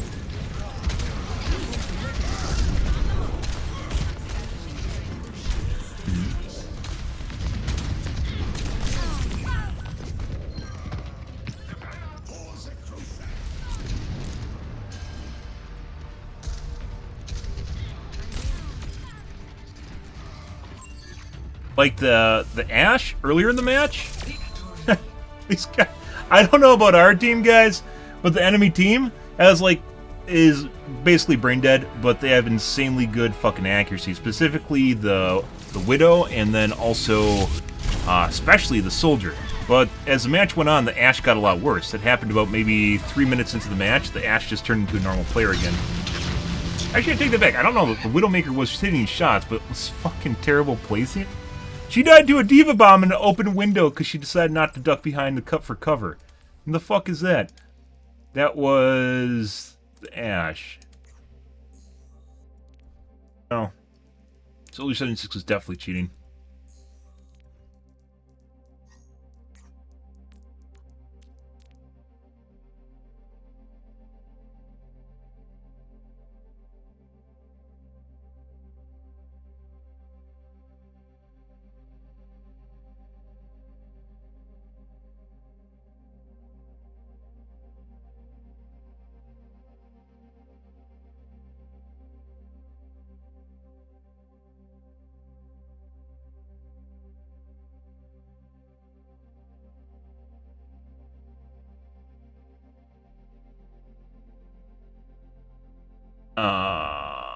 Was he tracking through walls at all?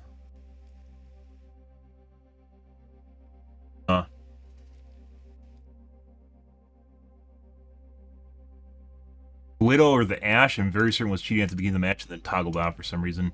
Maybe because the Soldier 76 took that over. Very weird match. Oh, let's do some tweaking, guys. Tweak. The main event, guys. Oh my god.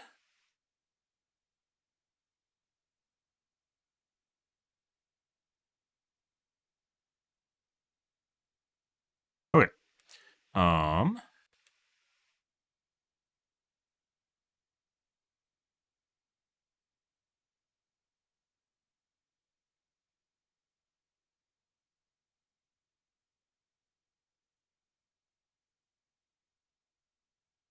Okay. I don't plan on using an acceleration curve, by the way.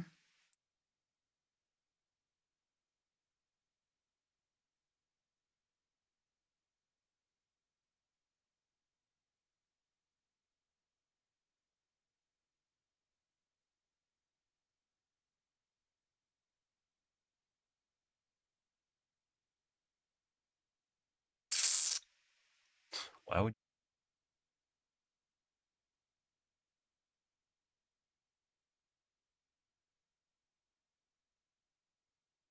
matter?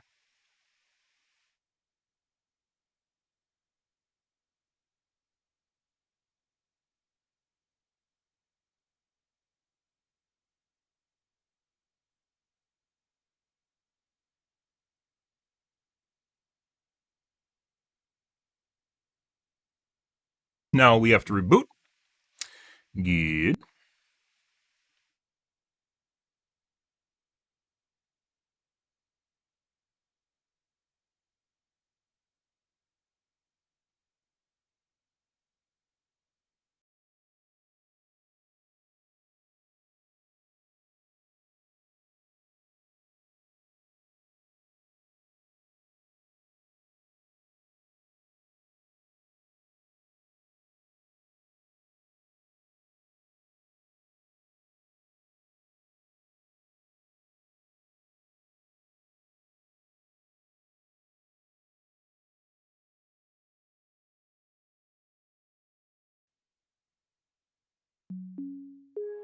Meh.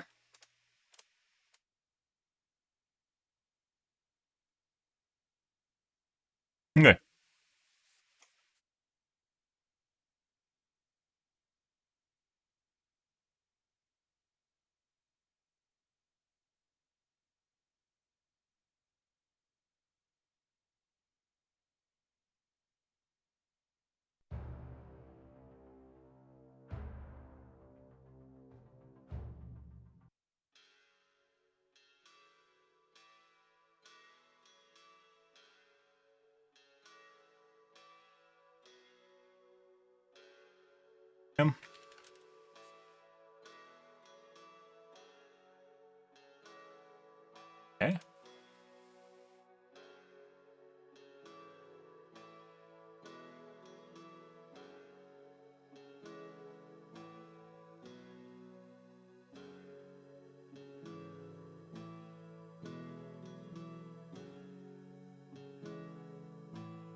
Might just disable my mouse, by the way.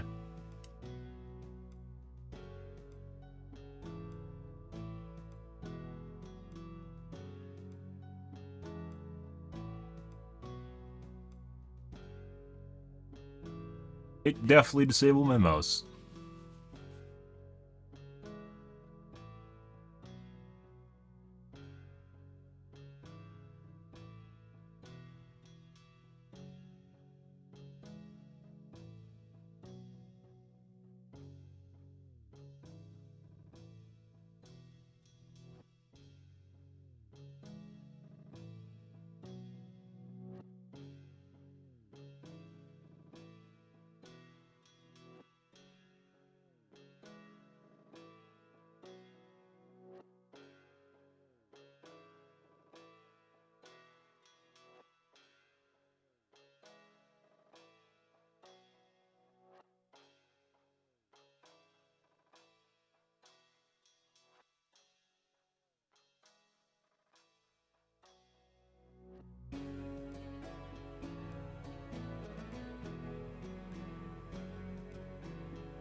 I wanted exactly at 1. How do you set it exactly to 1?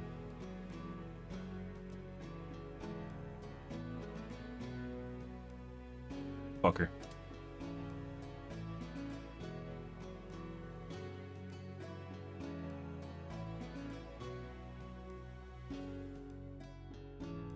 Reset. It basically does what I want.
Hmm. They definitely could have found some free music to use on this guy.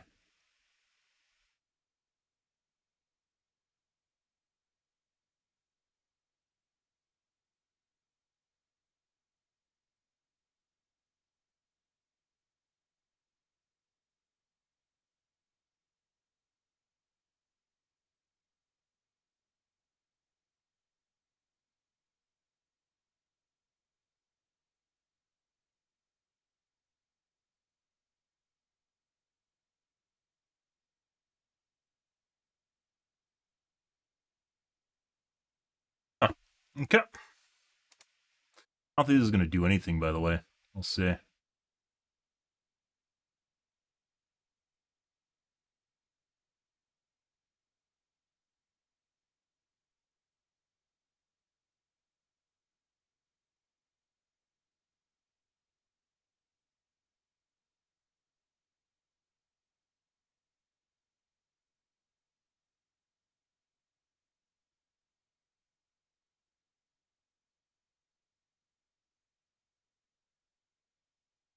I need to have it open?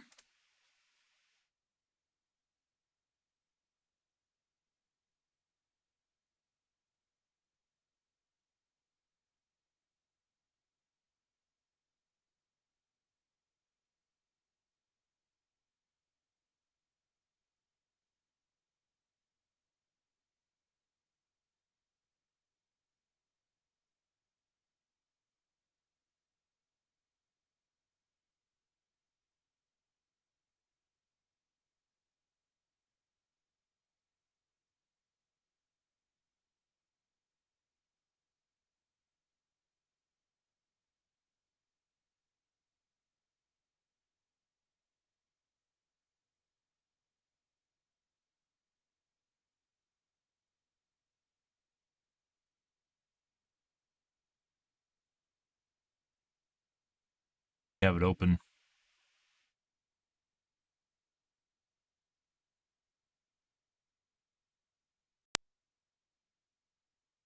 The way this works is I'm pretty sure this applies it over the top of something else. So if something already is adjusting my curve of my mouse, not gonna fix anything.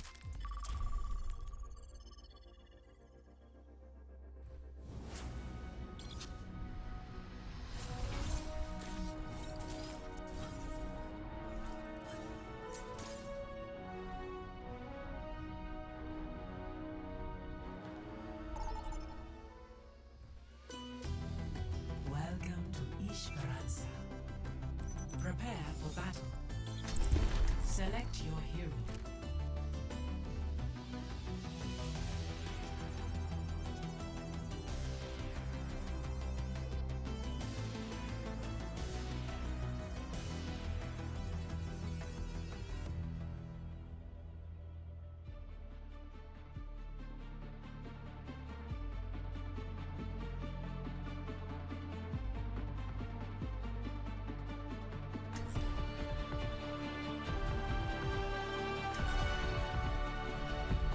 Strike from above. No unnecessary risks.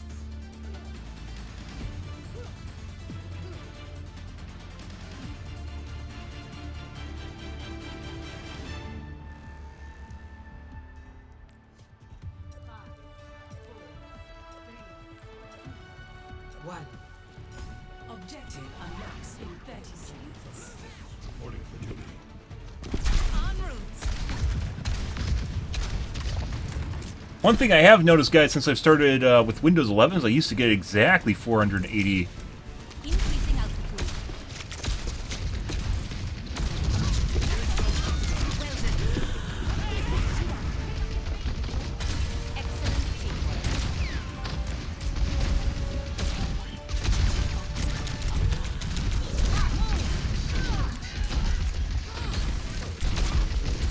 The barricade is making progress.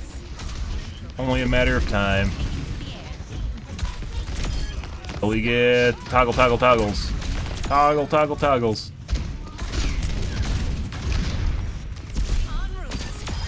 How long is it gonna take, guys? We're in the lead. Good work. Toggle. This feels better, but this might just be placebo going on here. My small movements feel better. I don't know what the fuck that means. Like I said before, if there's another driver going on in the background or something else, it should overwrite.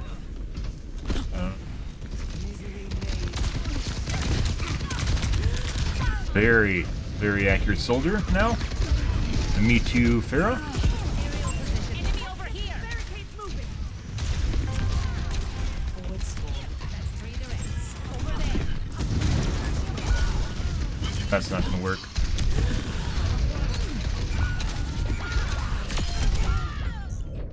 Enemy has the robot. Initiate.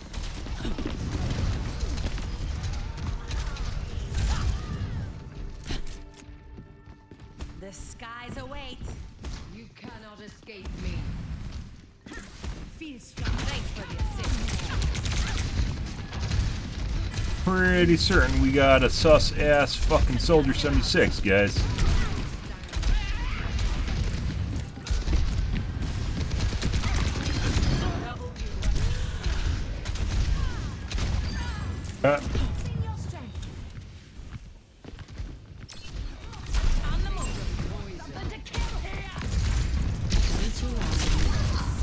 Can't even get in the limb for that. Good. I am empowered. You call it? Barricade is pushing forward. I don't think so.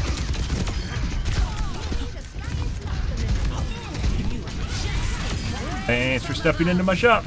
Bye-bye. Whole reason I did that in the little corridor there, guys, is to avoid her being able, like, getting shot from multiple directions while I'm ulting. So I survive and she dies, and I still live.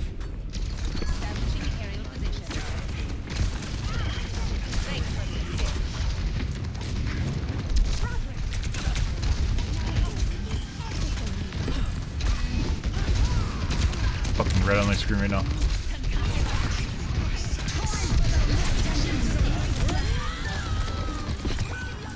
I'm gonna die. My God, mercy.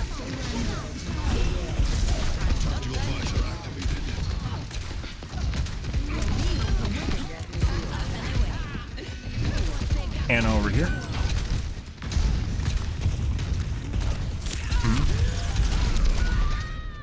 What?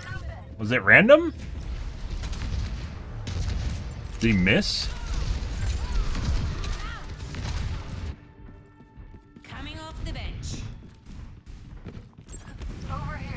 He definitely couldn't have reacted in time. That's either a miss or an aimbot. One of the two. Projectile aimbot.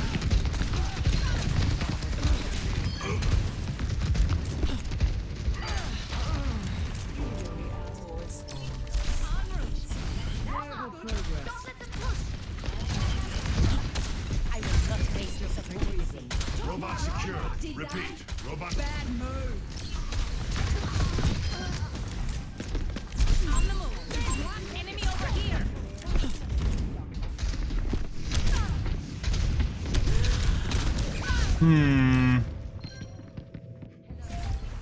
Yeah? Someone's a cheeky fuck toggling? One. Let's show him some air power. And I think the Pharah was cheating at first. Good. Pretty sure I got shot between the fucking armpits on the robot. I was behind it, so I should have been protected from the blast.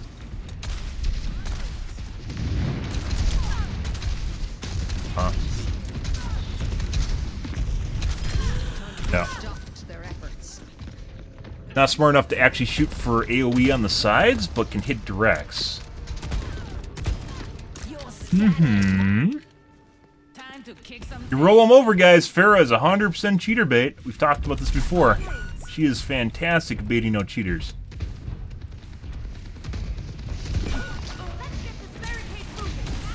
Pretty remarkable.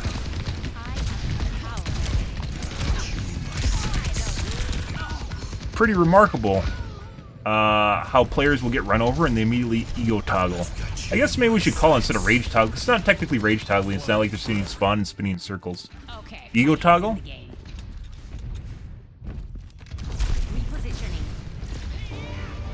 Good usage case for it.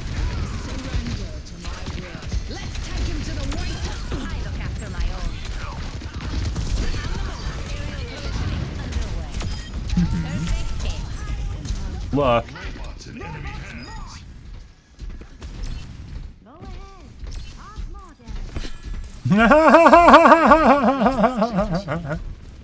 And so hungry for me, they literally just got ran over by my teammates while chasing me down. Good for them. Risk for me. Fuck was that with my aim? You get flanked here in a second, is my guess. There's a Me Too ult. Literally huge waste. Didn't even kill anyone.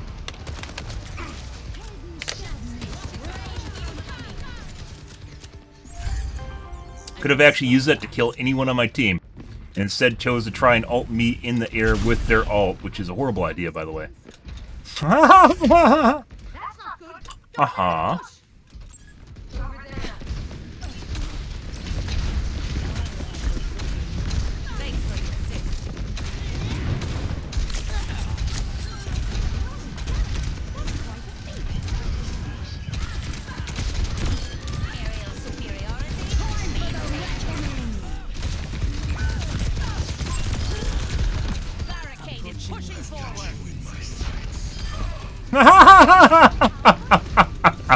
All you have to do is literally just kite them over by your teammates, and they're so hyper focused on trying to kill you that they kill themselves. That works so fucking well. That's hilarious. Obviously, if you have shit teammates, it doesn't work, but yeah, literally just double backed over the top of my teammates, and they're still trying to fucking kill me despite being a horrible decision that it gets them killed. That's fucking hilarious. And don't forget to thank your healers. So pretty sure that the Pharah is cheating, also pretty sure that the Soldier's cheating. This guy actually misses.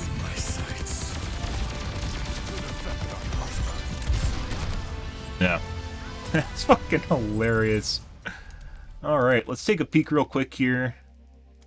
The Me Too Pharah. Diamond.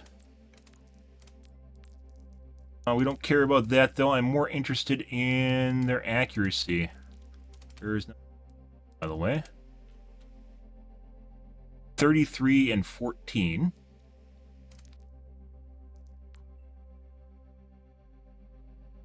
$118.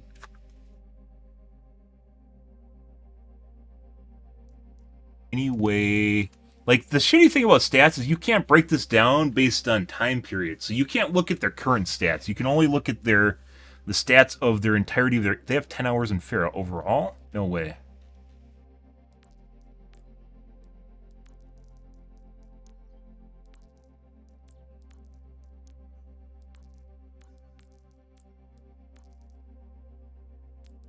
Oh, this guy's full of shit. Yeah, once again, the big difference between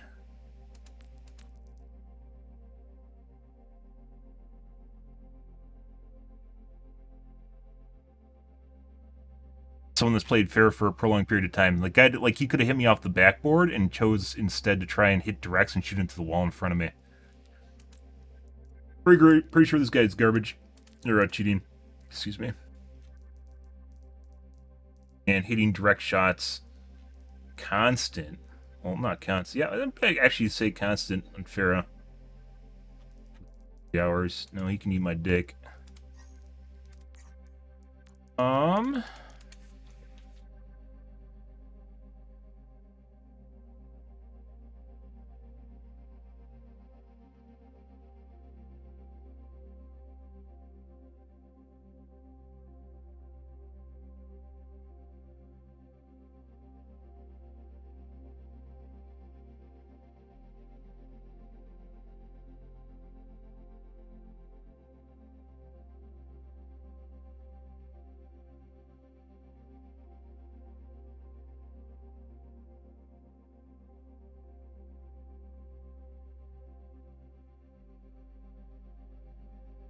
I ran out of space.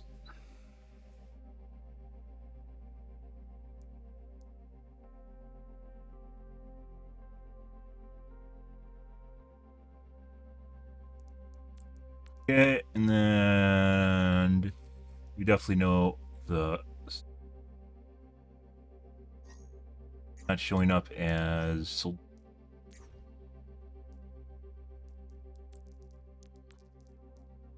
it's a gold.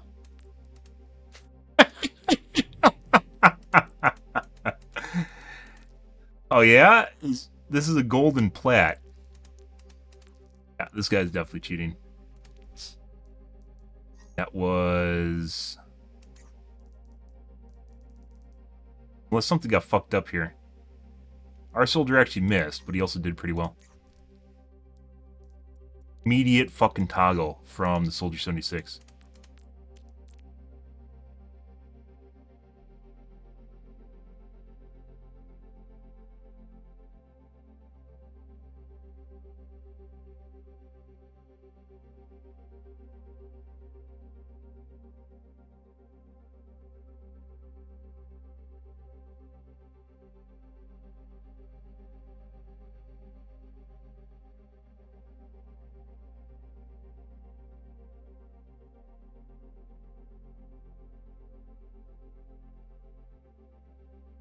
Was he looking at me through walls at all?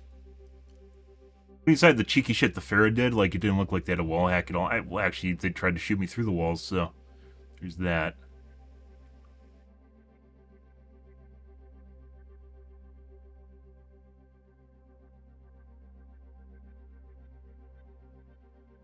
No. Wait. No. Good shit, guys. Farah is 100% cheater bait. We've talked about this before.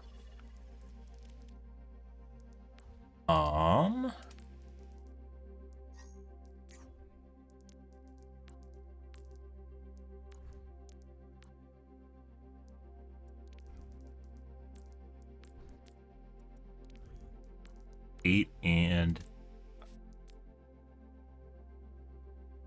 like we immediately ran over their entire team and did a shitload of damage, and then the rest of the match they basically chased me around trying to kill me. Soldier's not even in this game. What the fuck just happened there?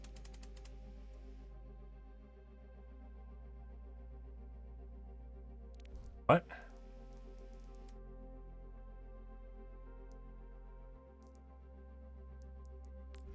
Report the wrong guy.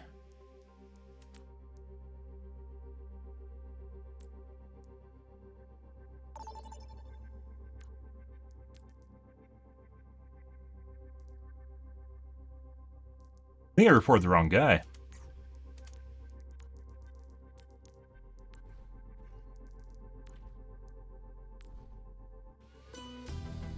Welcome to Ishvaransa. Ready for Yeah, it was Eco.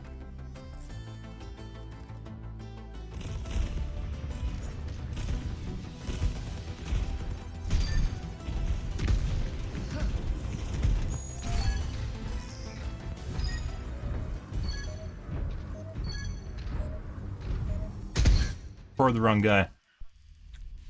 Cool. Wonderful. Does it actually show up here? No. Yeah, I reported the wrong guy.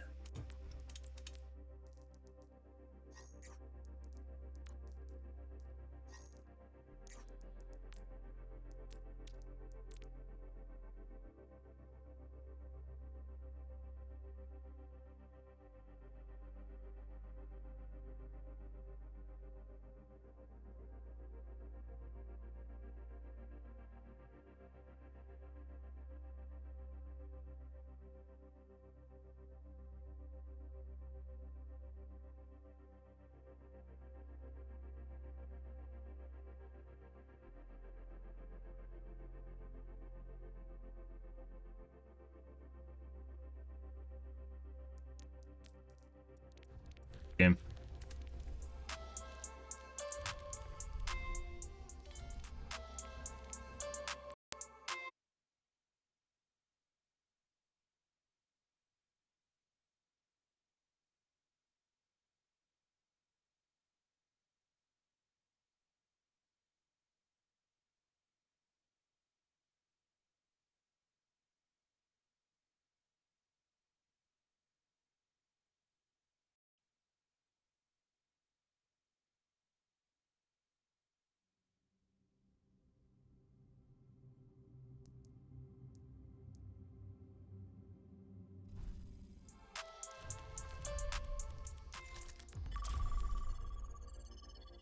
One second, guys.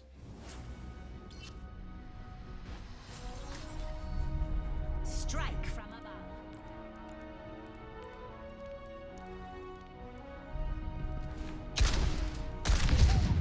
Taking off. Go. now arriving at Lijiang Tower.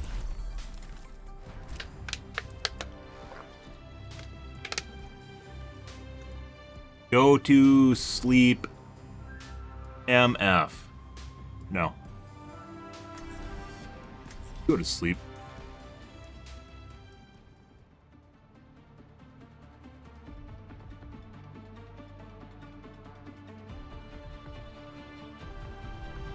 Strike from above. This looks like the best team in the solar system.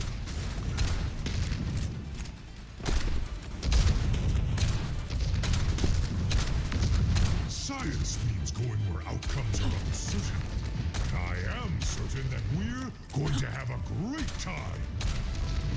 5, 4, 3, 2, 1. Talking about. Round 1. Capture. Objective. Don't be too reckless out there. Reckless in bed.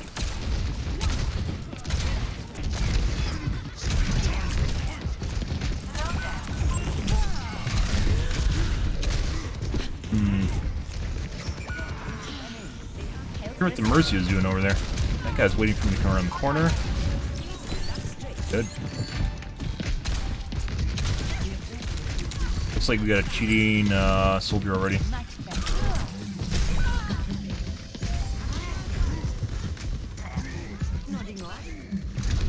Pulse it.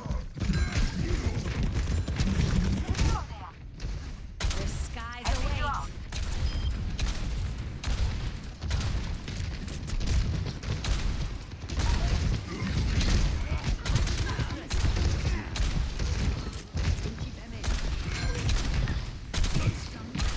I see an enemy.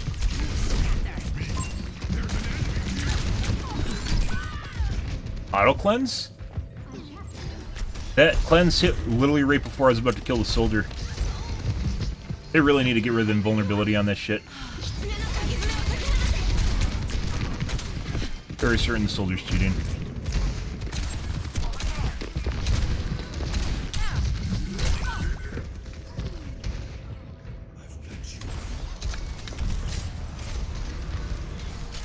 Yep. And it looks like the Hog's cheating. That was pre-aim? Yeah. They're literally looking directly at me through the pillar.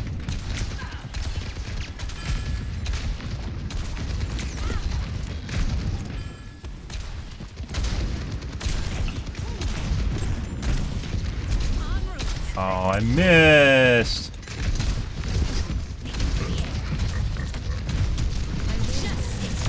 Yeah, here it go.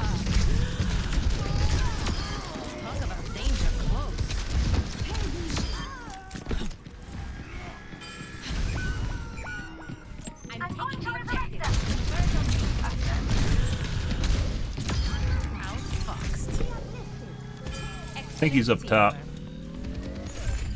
Left. I'm pretty sure this is a cheat lobby. This is a complete pre-made. Or almost complete pre-made. Missed.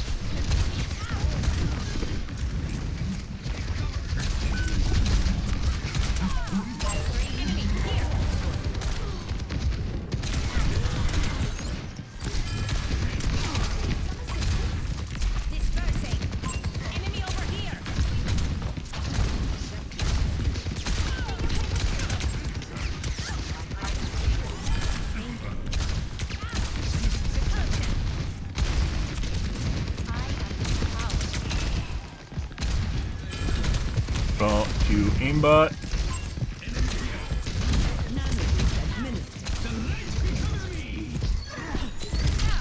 Oh, hey, look. Piggy's literally walking through our fucking team. The fuck is that?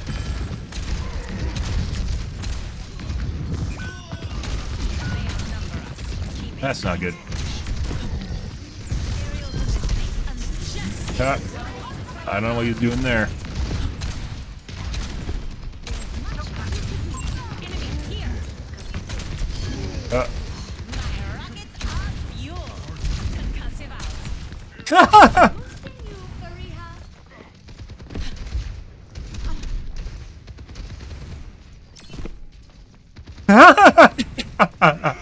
This is the same sort of shit you see in Dead by Daylight.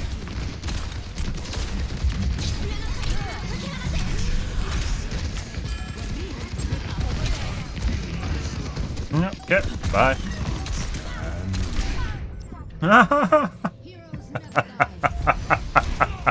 Good evening, Widow, by the way, window.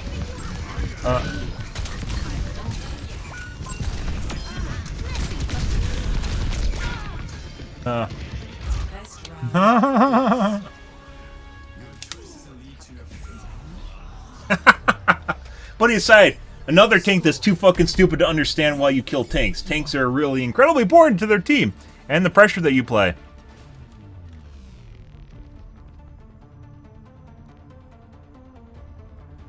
Stay sharp. It's harder to keep you alive when you're distracted.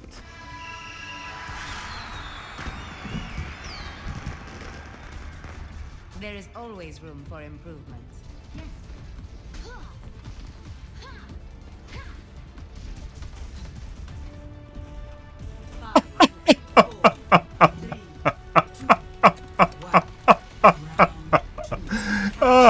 Fucking kids. I expect Widow. We're gonna see Widow here in a second. Stuck ego. Enemy over here. Heads up. Dispersing. Get one? No. Yeah.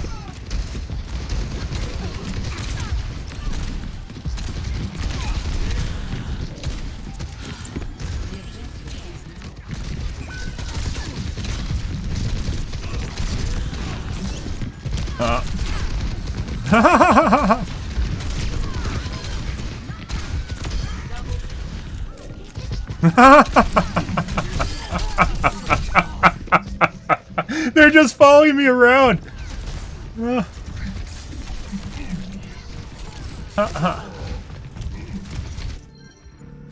don't stay down.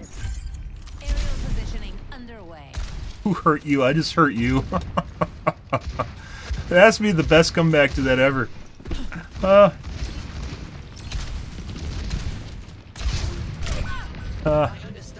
The cheats, guys. We're gonna see the cheats. Like I said, it's fucking kits stuck. Ego toggles. Ego toggles. Like they're just trying to shoot me through cracks and shit. Enemy here. I will not waste this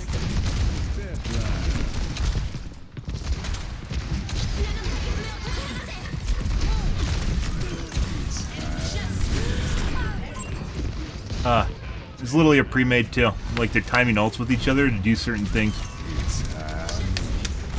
Yep. So the Kiriko might have an auto cleanse. The Hog is definitely cheating, which is kind of weird. Normally you see the DPS cheating, which they might also be cheating. They're incredibly accurate. I require healing. Hi. What a dumbass.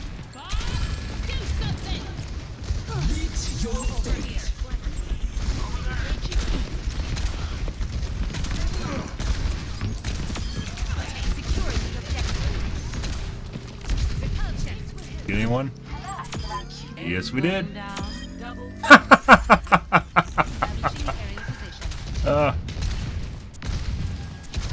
Insanely accurate, though. It's fucking weird. Insanely accurate, 0 game sense, status quo. It's almost like there's experience that they're missing, but for some reason have all the aiming intricacies down in the game. Very weird. Wonder how that happens.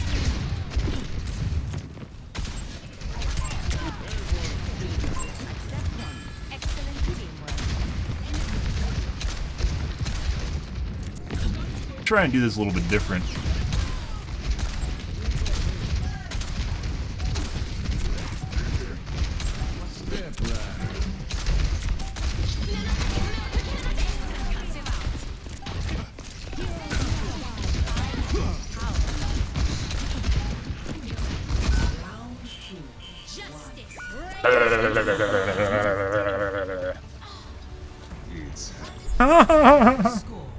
Fucking weird. So, the Kiriko, I'm very certain we saw an auto cleanse earlier. There's no way that she knew that missile was coming in to kill him. Auto cleanse is not actually uncommon. So you're going with gold. Joining Overwatch. Isn't that what you want? Things like preventing last hits, Never should have matched. or concussions, direct concussions.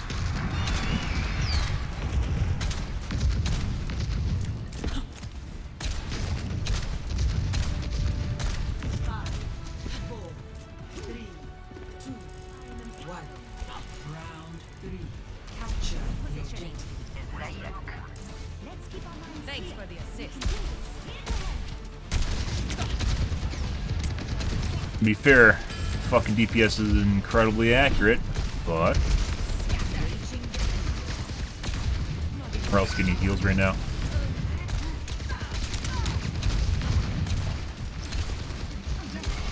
Enemy over here.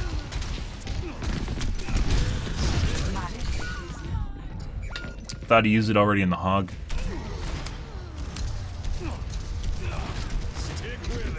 Very certain he's cheating. But surprise! Kid group, guys. Kid premium.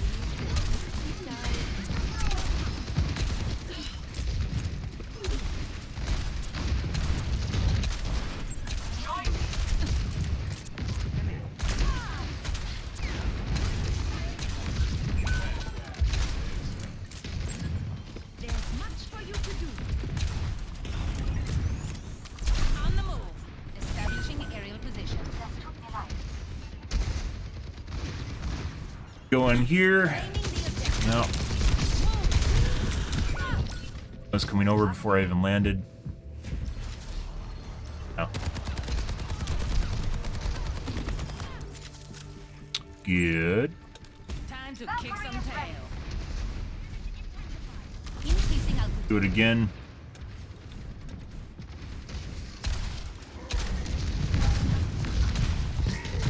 Helden sterben nicht. Heroes never die.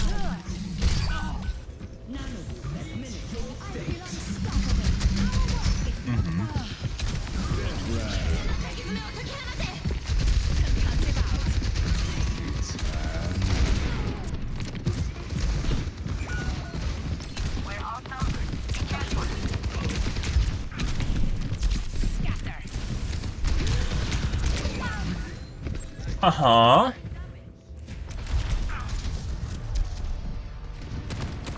Definitely cheating as well. Okay, my head's in the game. Alright, all we can do is go for it.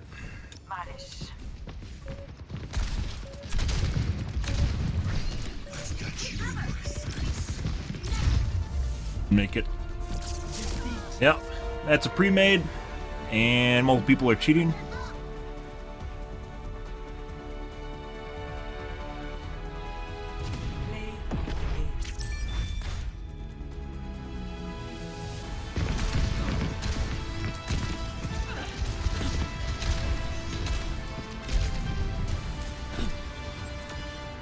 Going down.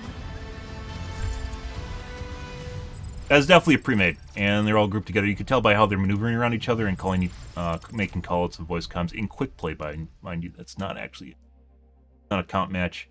All right, so just to make sure we get it right, because they swapped around. Kiriko.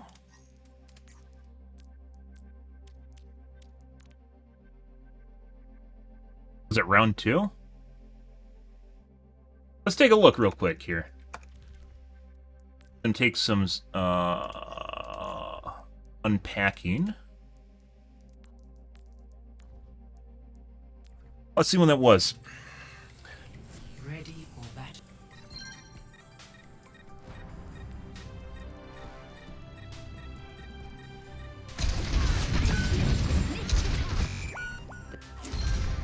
Round 1.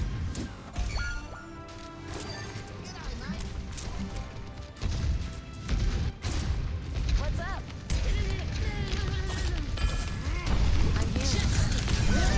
It's the world's stupidest idea. Now these guys have good game sense, but a lot of them were incredibly fucking accurate, which generally just means they have an aimbot. Soldier while he's running away, and he's about to die.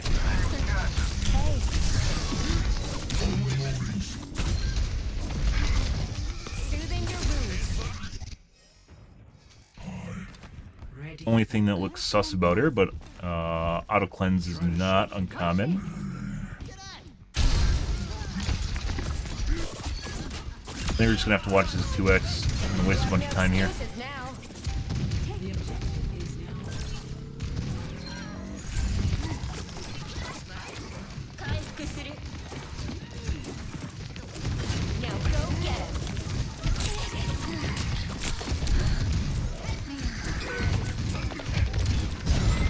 There. What's up?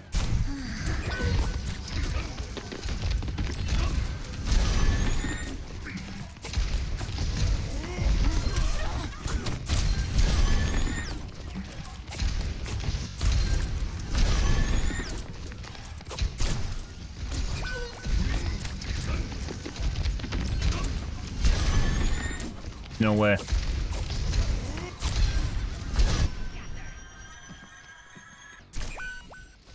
She even see it's like the hog was blocking the missile.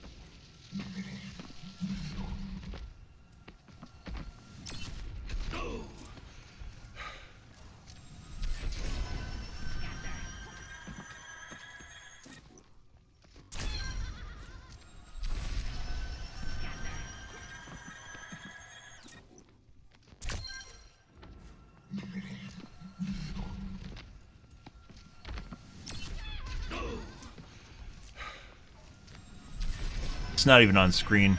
132. Auto cleanse for sure.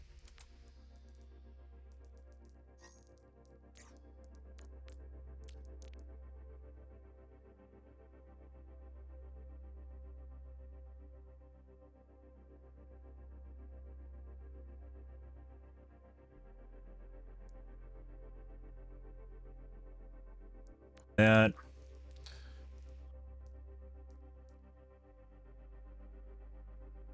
Kid that was playing the Roadhog, obviously a kid, staring at me. This was at the same time as all in round one.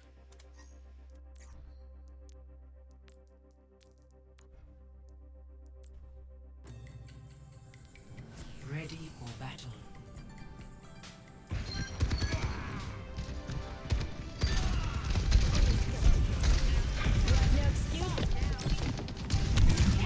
Where he pulled me off the top platform while looking right at my position. I just free aim.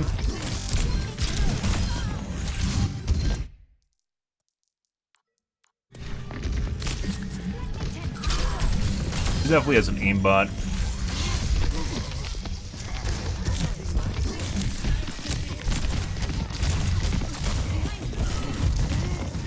I'm not going to go through the whole video because it takes too long. It's the reason we don't want to replace in the first place.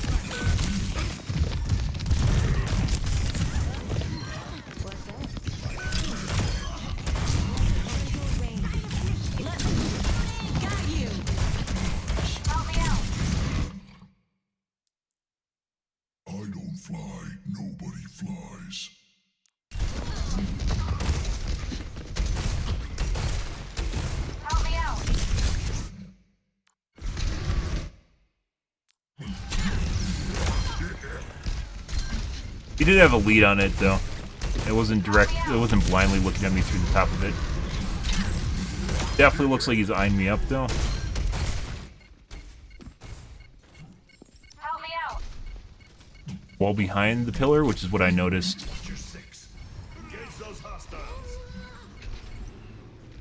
Right there.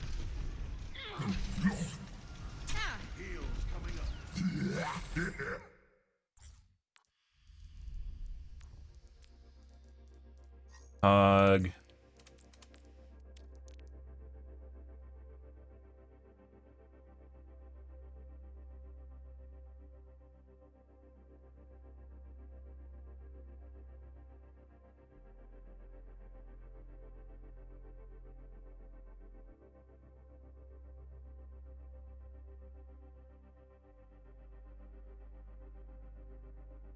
Both DPS were cheating too. On round 3.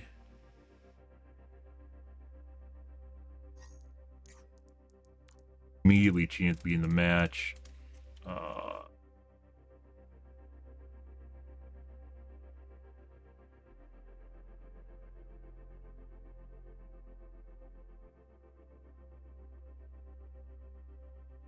Playing Ash. I think that was the McCree.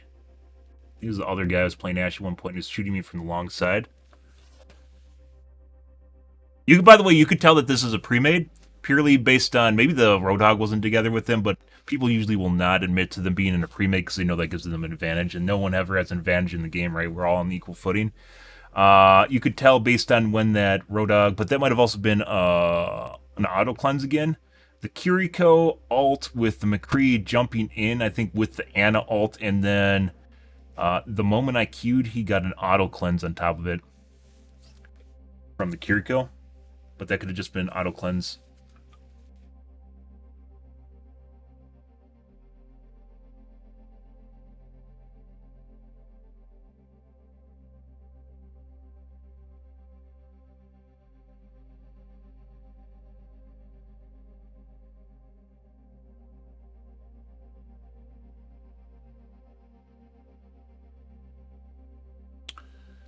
Okay.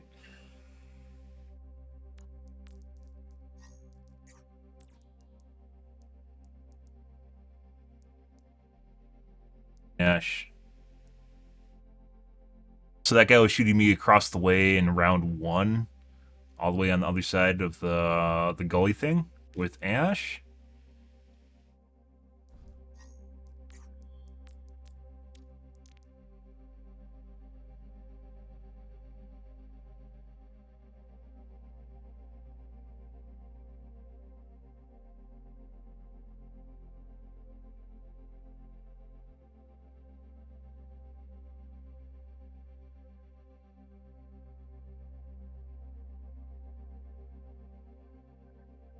A lot going on this max.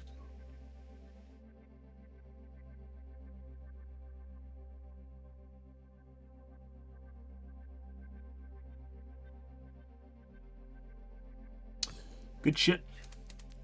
The only one that wasn't cheating was an Ana? No. It was a Mercy. Baptiste, Ana. Yeah, Ana. Mercy. Jesus fucking Christ. Yeah, that was a complete pre-made. Alright, I gotta take a piss, guys. Wonderful. Fun for the whole family. And the funny thing about that, guys, is we didn't even do that bad. We had 2 actually really good healers. We didn't even do that bad. That's hilarious. With 4 cheaters on the enemy team all trying to kill me. Kills from the Mercy. Oh, do we, no. I gotta take a piss, guys. I'll be right back.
Pretty incredible, guys. Normally I do not go into replays because it takes a significant amount of time, and I honestly rather play games. But that was something. That game was something.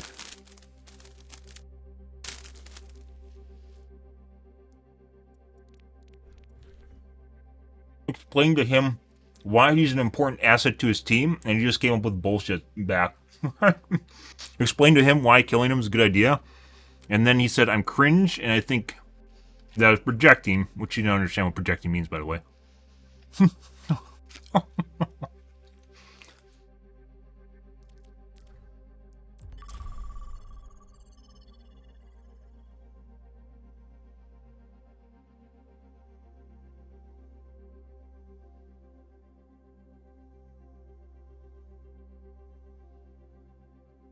Mm-hmm.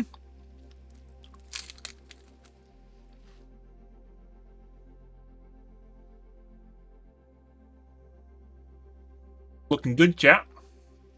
Hope you're having a good someone.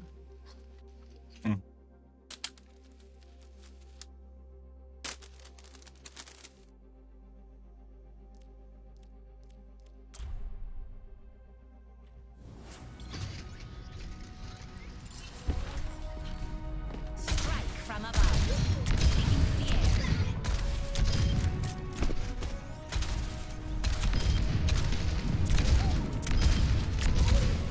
Double kill.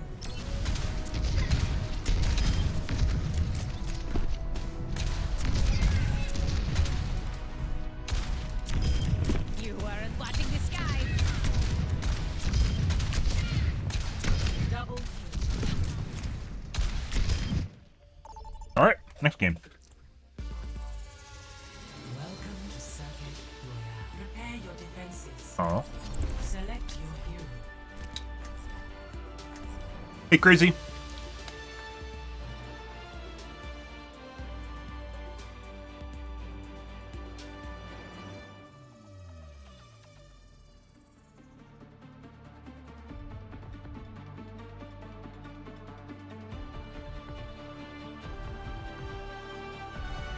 Strike from above. Hello. You're still hiding. When are you coming back for good? I'm trying very hard. All right, game. Please be patient with me. I've been patient for years. What's a little while longer? Does that mean my keyboard might be late? If I go down, Believe Anna Amari's kid. I'd actually, maybe I should look at the replay, the Twitch replay. Oh, as opposed to whatever you are. Thanks for the assist. On the move. Maybe I'm looking up. By the time it fires, I'm actually flicking too fast. Establishing aerial position. Attackers incoming. And Widow? Stop the payload. Combat operation.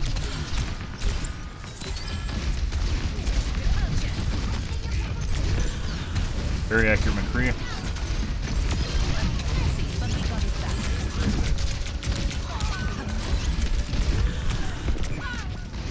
That is an incredibly accurate McCree. I think he said every single shot on me, including, yeah, he's cheating. Multiple headshots. He accidentally snapped to the, Marissa will try and shoot at me. Into the air. I need teamwork. Take down. Dumbass, good.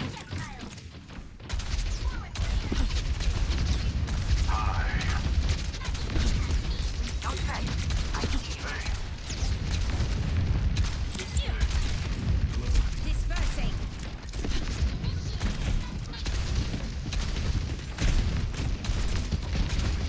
We have a tank here somewhere, don't we?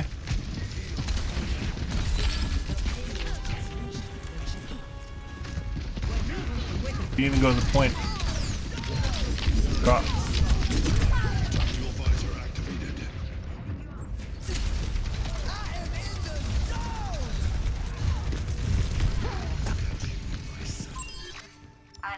Stay down. On the move.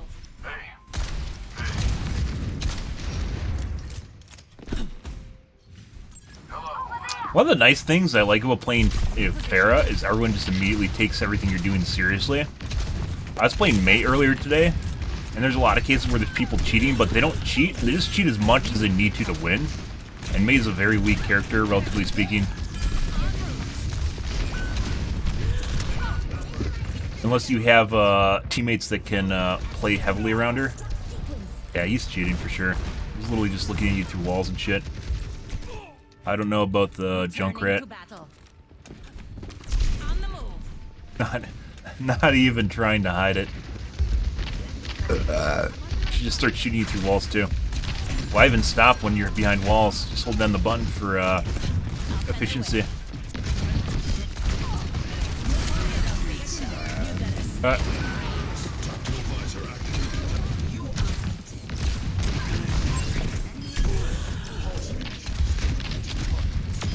You thought you had me. Our protector's duty never done.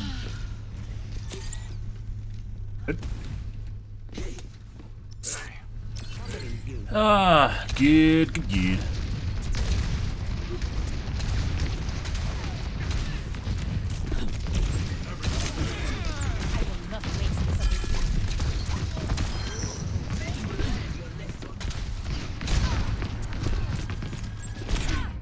Ah, the widow. Let's see.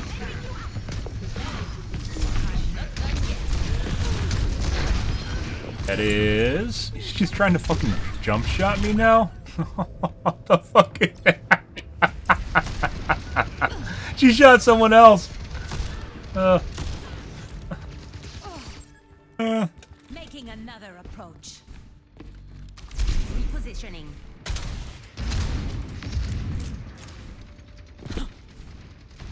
Aerial positioning underway.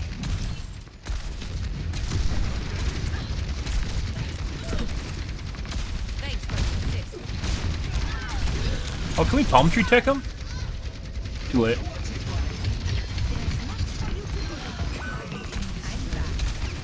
Try palm tree teching him. Widow keeps trying to do pump shots on me now.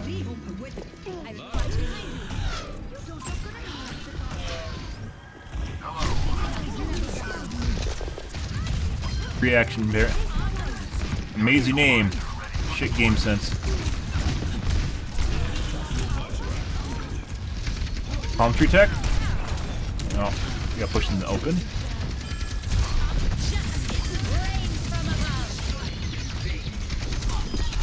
Ah, the Me Too Farah. Is that the Widow? Yep, the Widow's raging. Good for them.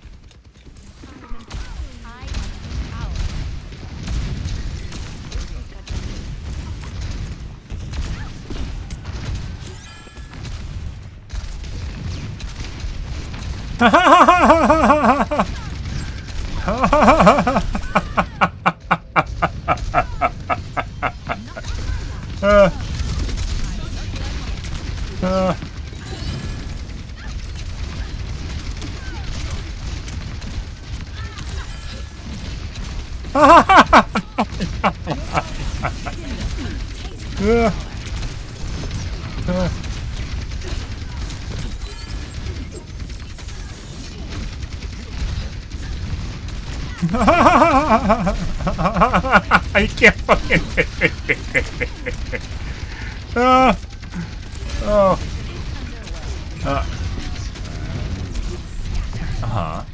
Got me good.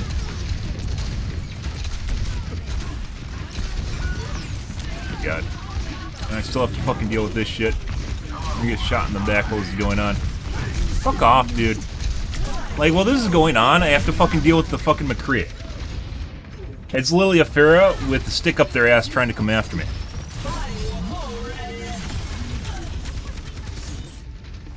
I don't stay down. Fucking palm tree attack strikes again.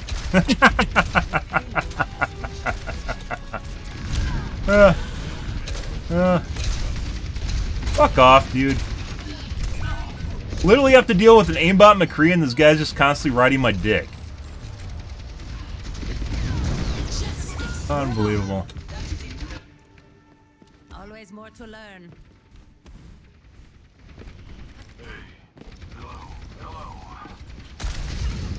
Increasing altitude.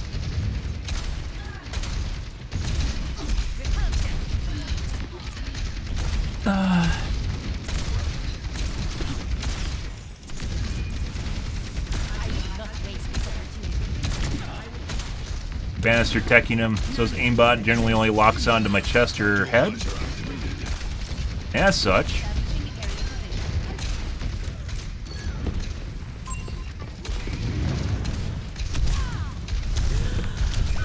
God.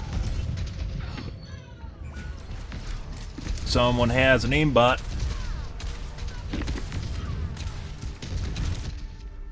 Shit. Returning to battle. That's the Widow, by the way. Up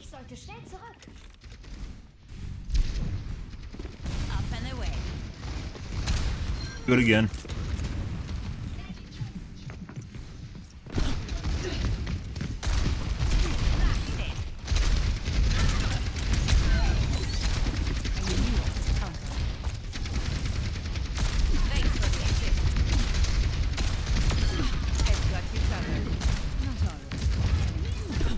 I don't know where.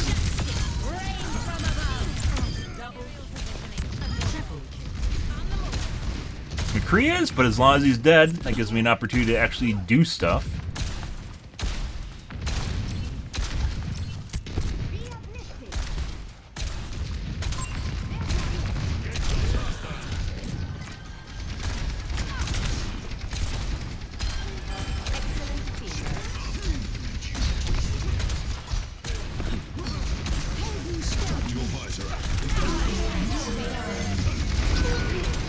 poor Mercy.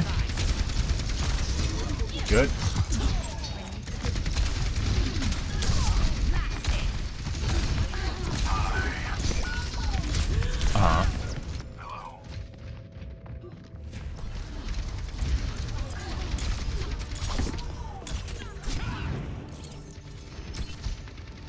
Okay, my head's in the game. Fucking palm tree tech strikes again.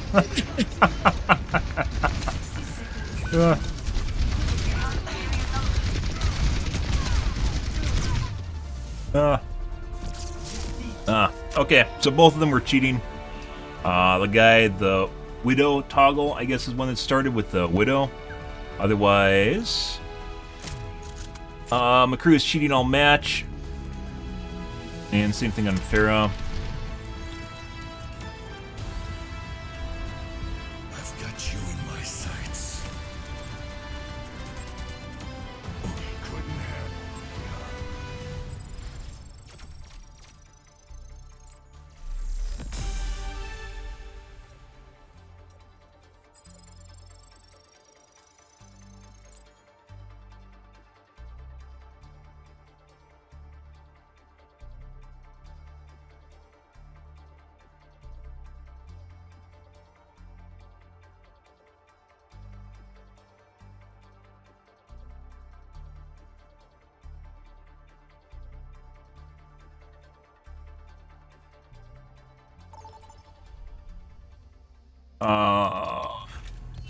Now prepare to attack. Roll. Select your hero.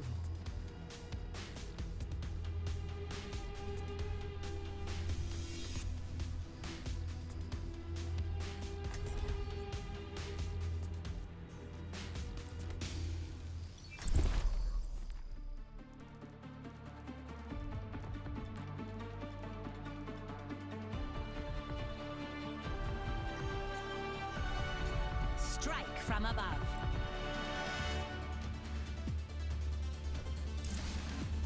I will not waste this opportunity.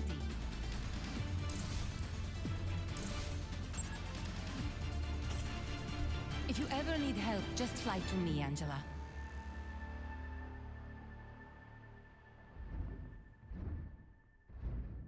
That's what I'm going for. We will be the lightning that rides the storm.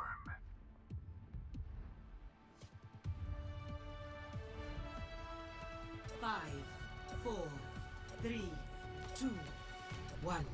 Attack commencing. Capture objective A. Increasing altitude. Thanks for the save. Palm tree tech. Fences also kind of work too.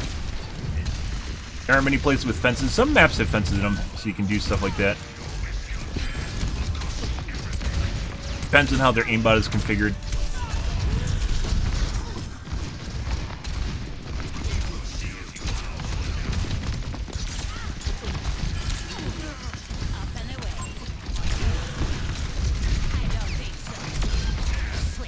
No, that's unfortunate. I want the revenge kill.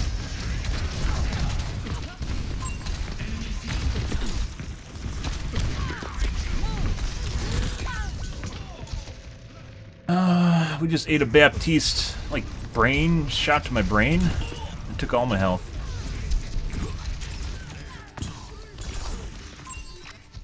Ooh, I'm gonna shove them in a locker.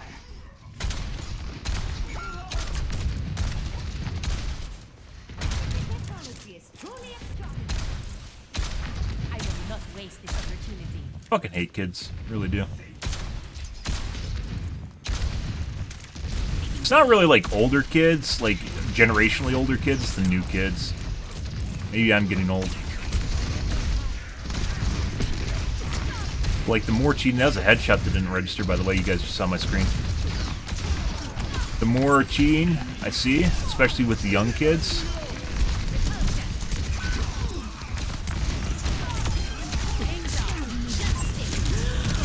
Bad idea. No. Couldn't see anything though. Okay, Mercy.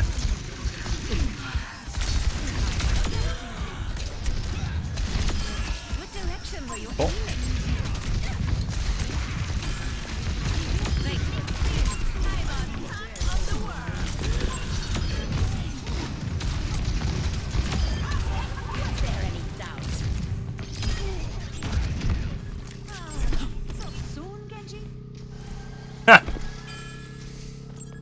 Ha! That's what she said. Ha!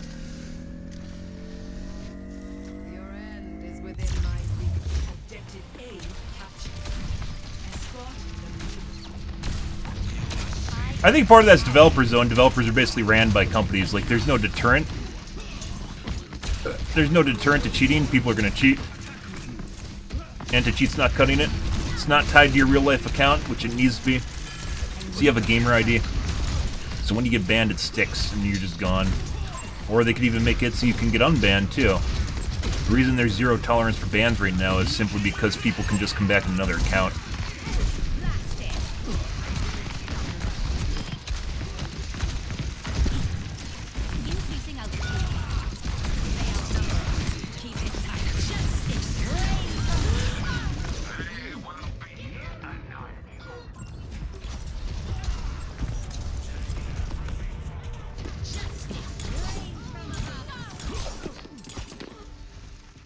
I don't want to talk about it. My ultimate is ready. My blade is ready to be unleashed. 3312.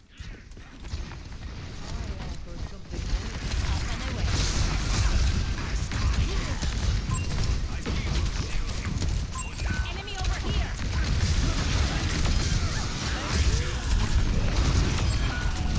Dodge and duck.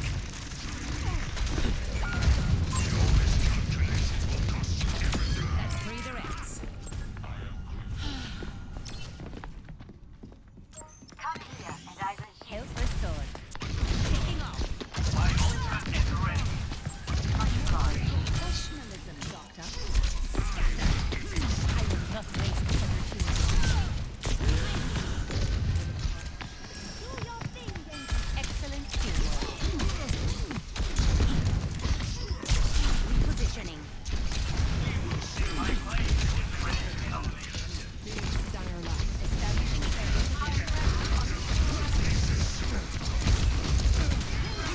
Yeah. concussive out.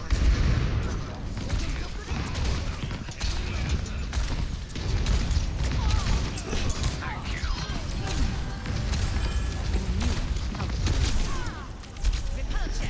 Missed. Right back out. My ultimate is ready to be unleashed. Dispersing. You get him? Justice reigns from above.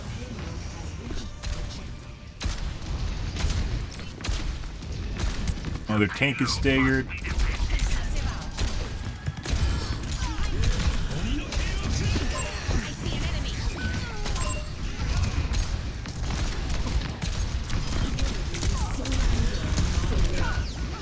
I need to kill McCree, or bop him at least.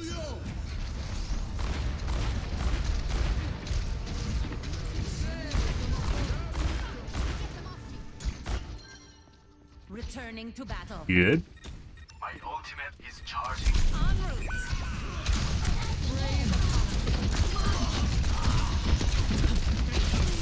Make it forward. Up and away. Thanks for the assist.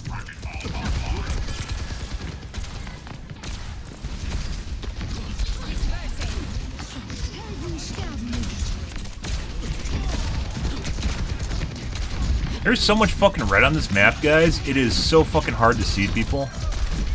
I fucking hate Overwatch 2 in that regard. Probably his jets up regardless, even if I booped her.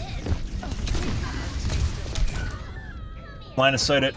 I thought I could. I don't know if you can. Pretty sure you can. I mean, I was on the wrong side of the cart. You can't line of sight it. Should've just shot her. Why even bother trying to hide?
Is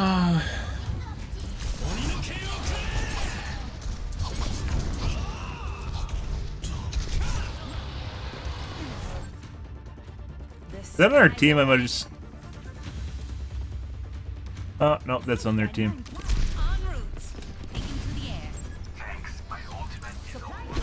When you can't think up an insult, who hurt you? And it's usually the person that they're responding to.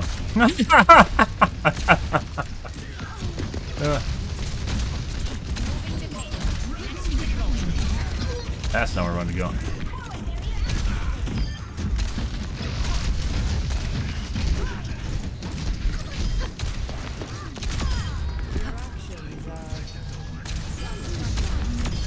I look after my own.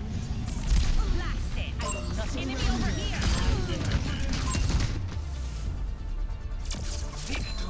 Jesus Christ.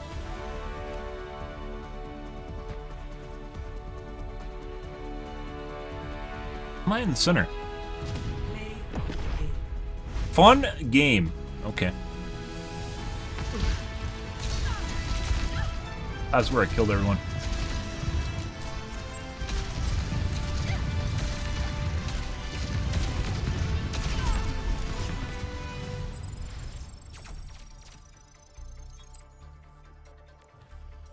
Felt an aimbot grenade just creeping up on my face right there, guys. With the clomp, clomp, clomp, clomp, clomp, and then he throws it on you, and you go boom!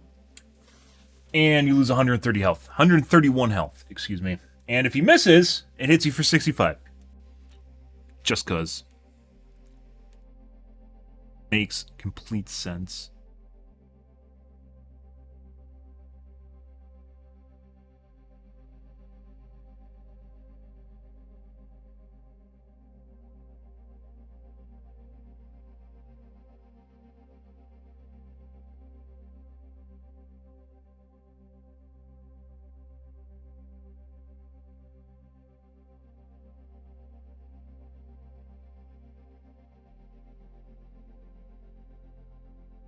Next game.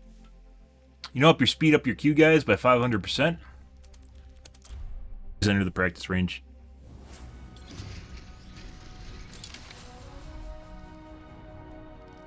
The more I play the game, the more I think it's actually true.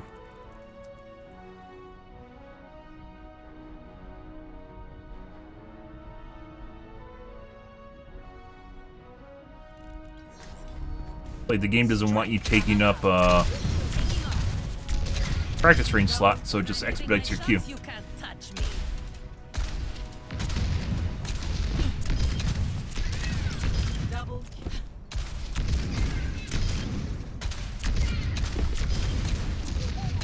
Maybe not 500%, it feels like 2 to 3 times. 500% would be 5x. Messy, but we got it done. Move. Touch the sky. Aerial positioning underway. Double. Good one.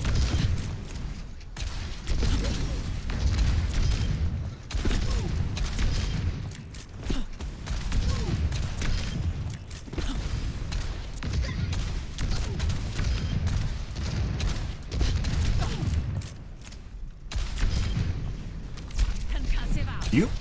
Nope. Not even close. Traveling to Uh-huh. attack. Select your hero.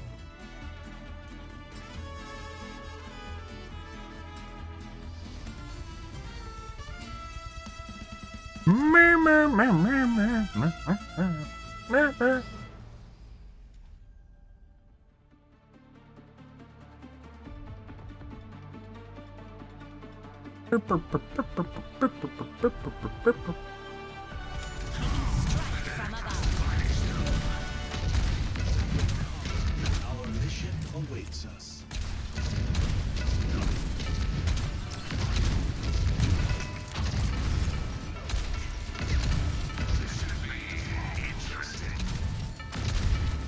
The weird thing about this, guys, is it's easy as shit to hit the bells if you were just like playing any other character and just like sitting on the ground. But when you're flying around,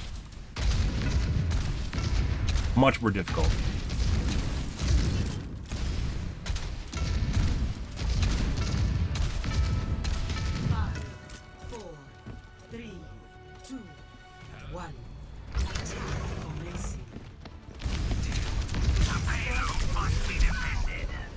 And we got headshot by the McCree. No monkey business.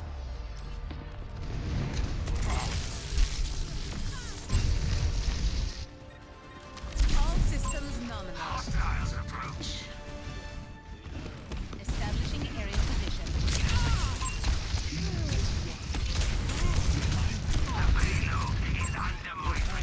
Dispersing.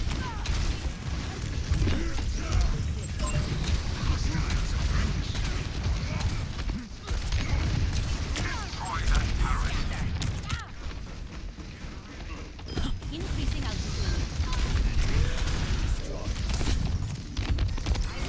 Keep fighting.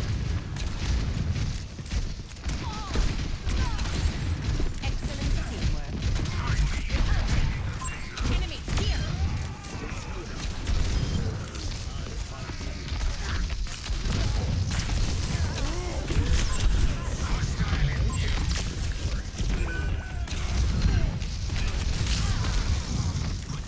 Positioning. Aerial positioning underway.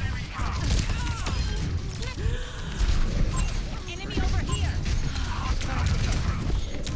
I really could use a heal right now. We did not get a heal from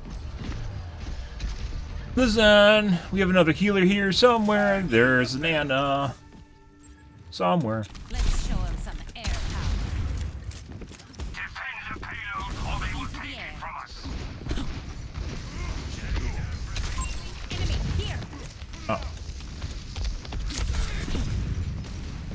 Anna appears to be very accurate.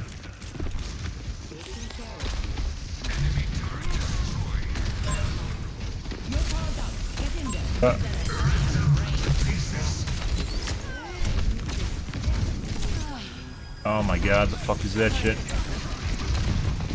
fuck was that, guys? Enemy turret down. Justice served. Oh, I don't want your aimbot grenade.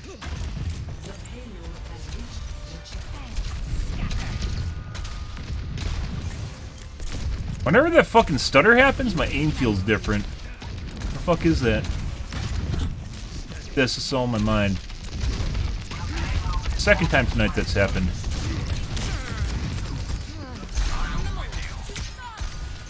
I knew it.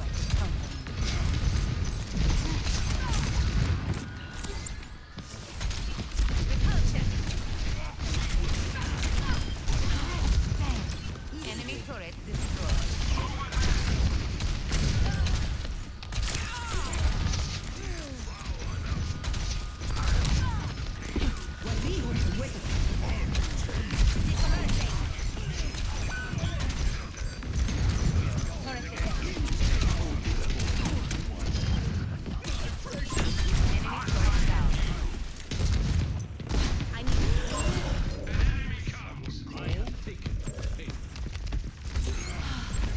Aerial positioning underway. Justice reigns from above. He's actually low on health, I didn't know that. Dead. I might have been able to get behind the car, I didn't know the car was so close.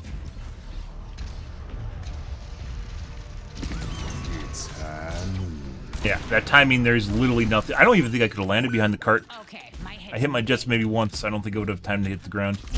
It happened literally right when I hit my shift, and I'm basically fucked. enemy over here.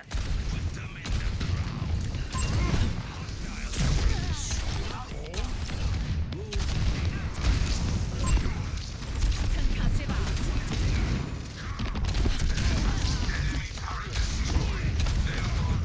Enemy here. Yeah, and 2-tap. Good.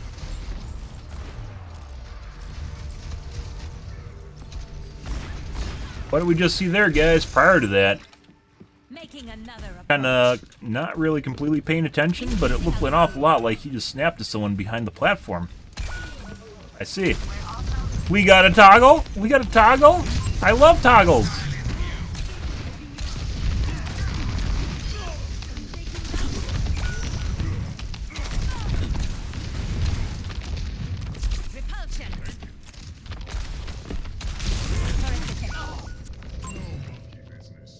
Aww.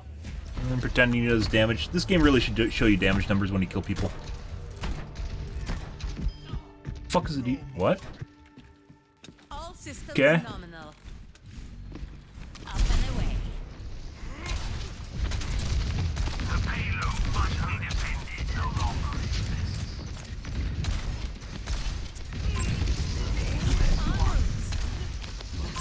Enemy sighted.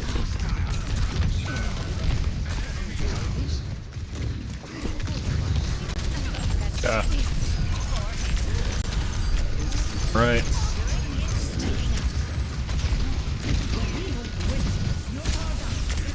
Yeah. I would not have looked away had I known the Zen was coming with an ult. He would have died too. I don't want to talk about it.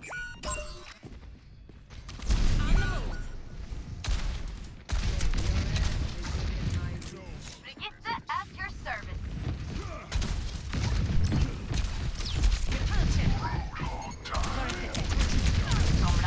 Gonna jump on me again, so we'll just leave again? Uh-huh. Bye. Enemy turret destroyed. Thanks for the upgrade.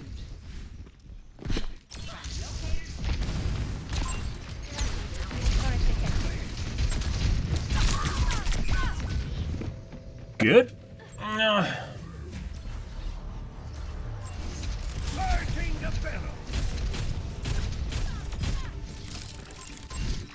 You actually missed a lot of shots. I was hovering in place and I thought that's what killed me, but it didn't. Establishing aerial position.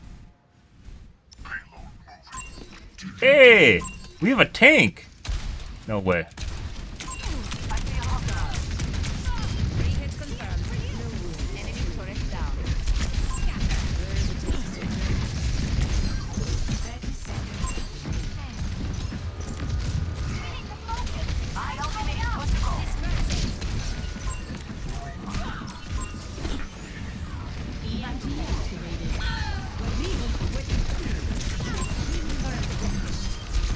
I just messed it up.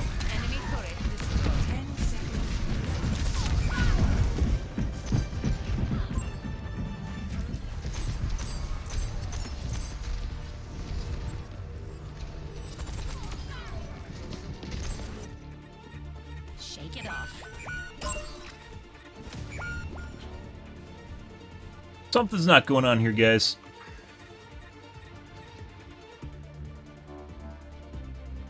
Enemy turret here. We're outnumbered.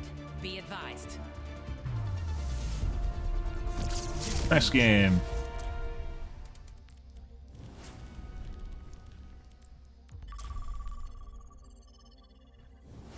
Not sure what's going on in that match, guys. It definitely had multiple people hopping on my dick. Didn't feel like we had any pressure from other players. Like, my damage is about the same as the other DPS, too. Like, I don't understand where they're going or what they're doing damage to. Because they're never around in the platform or the cart, and it seemed like our entire team was fractured the entire time. Like, no one was going to the same spot. And it didn't feel like we actually had a tank trying to push the cart, which could have been the entire problem. But no, I wasn't keeping track of the tank. I was trying to keep track of the fucking turrets and the people on the side, and trying to apply pressure to them, which I'm pretty sure I did well. And I kept trying to boop them off, and including blowing up the turret, probably for the nth time. Really felt like we're missing healers, missing DPS, and missing a tank. It's literally fucking everything. That was a shit show of a match.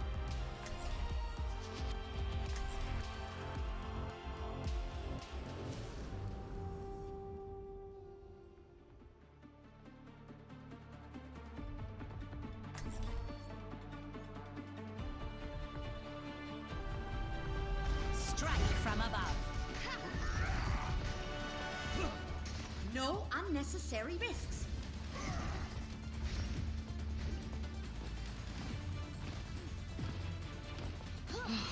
A mother's work is never done.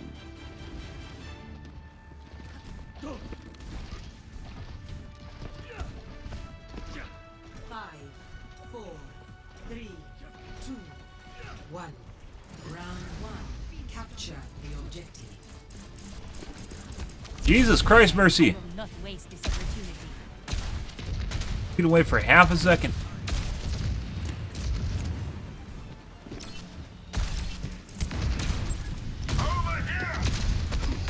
We got a Me Too Pharaoh immediately. Cool.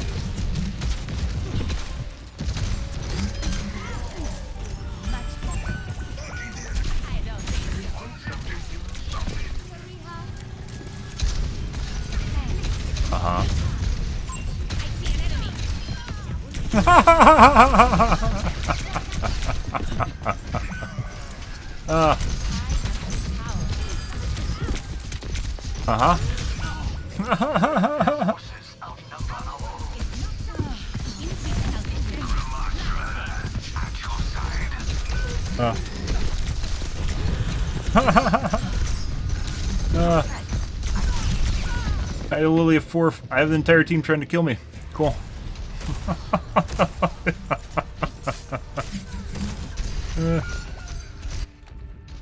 Returning to battle. And by the way, that was Me Too Farah because that guy went back to spawn to grab Farah after he heard Farah.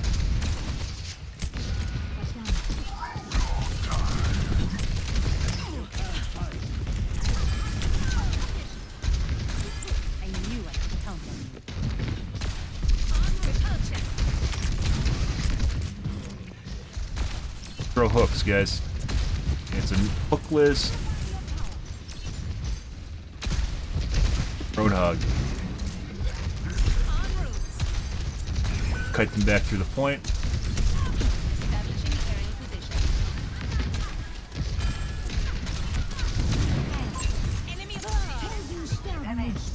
You fuck out of here.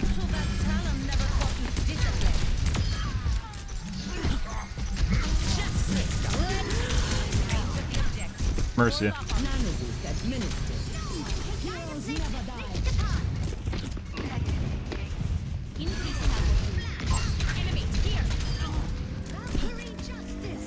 Jesus Christ. It's like a whole, it's a fucking pre-made just coming for me. This is fucking hilarious. Guess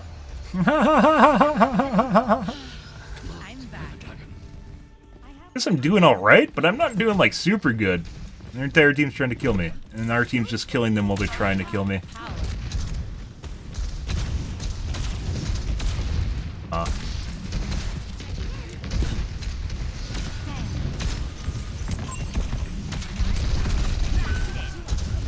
That requires too much time.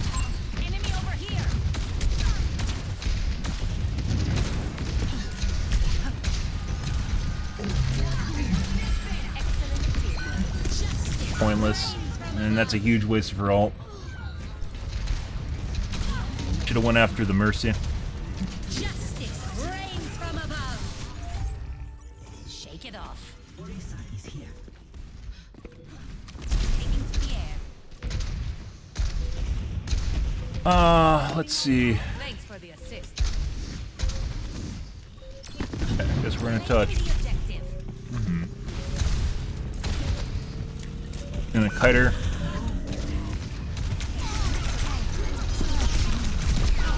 And Sombra still doing the same thing. And there she is. Now we're just gonna camp her body. Fun.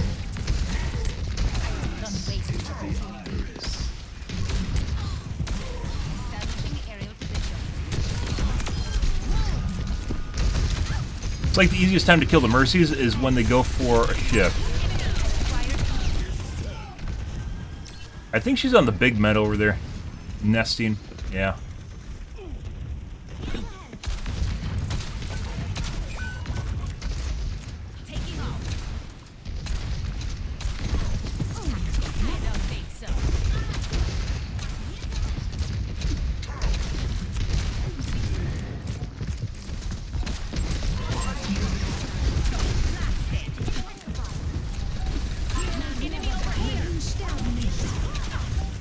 Harder to kill. And Sombra immediately just going for me and hacking me. Good. definitely... I don't know if it's a complete pre-made. It feels like maybe 3 of the 5 people. Better than dying with it, so...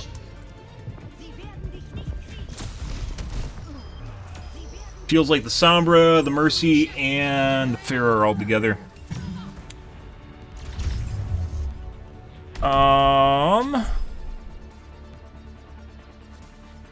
Yeah. And they're all gunning for me. Good.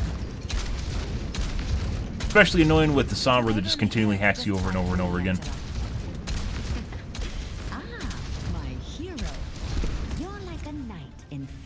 Still trying to get directs down, guys, and consistent. I'm just missing a lot of them. It seems like I'm trying to like flick and I overflick and is when I'm hitting them. And that shouldn't work. It's fucking weird.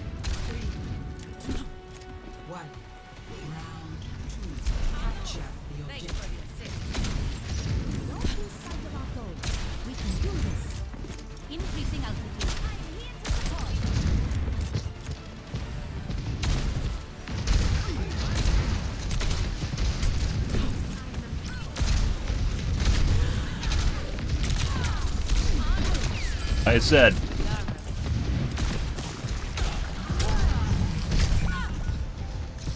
I said. Just trying to chase me down.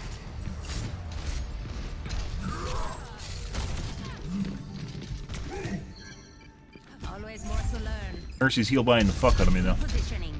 Barrels are smoking. Zenyatta is here.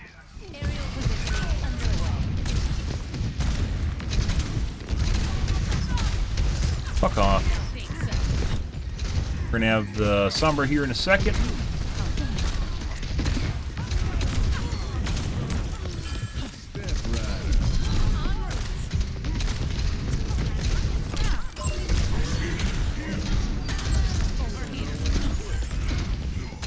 That point out is so fucking slow compared to like when you hit the F key. Well, whatever your key's set up to ping people, and when the ping actually happens in the game is so fucking slow. It's almost like a second delay on it. Pretty incredible. I think she's in the basement on their side. Oh my god, he's throwing hooks now, guys. That's incredible. Suspect we're gonna get hacked on the side at some point here.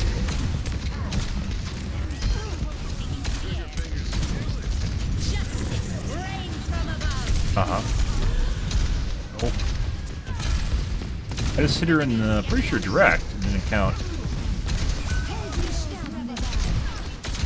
Hit her direct again.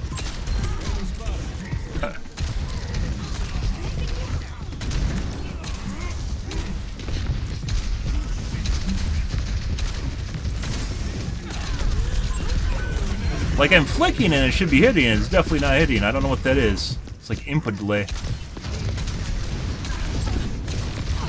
You not ever boost up? There it goes. How would you do that? Like I said, Pharahs that ever try to ult you are just... I don't know.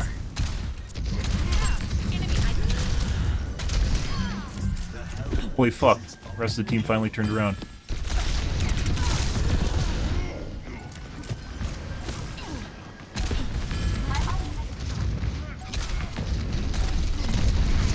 Oh, there's the hit scan.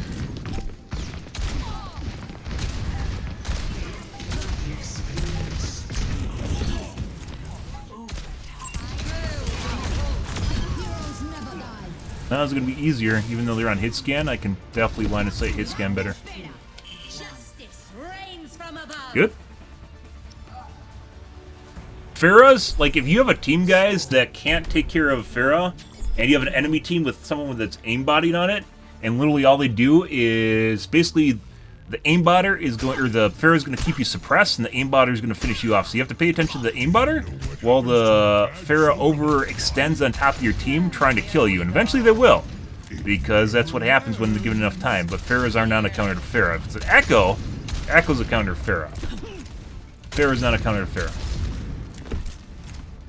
Just turns into a pissing contest where you waste a bunch of time. All things considered, like, we aren't doing bad at all, even though we're getting suppressed pretty heavily. I guess that's why they changed, like, damage-wise.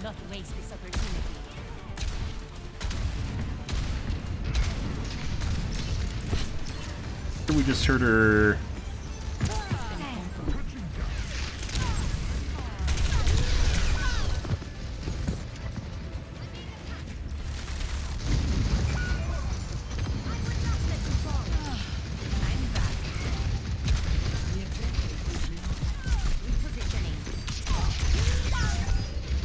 And he might be cheating now.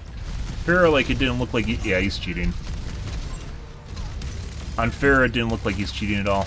Yeah, he's definitely cheating. Returning to battle. He got pissed off enough, you fucking toggle. Oh, that's hilarious. Oh. Yeah, she ran into that one.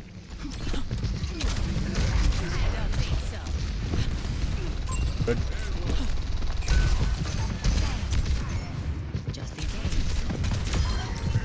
There we go.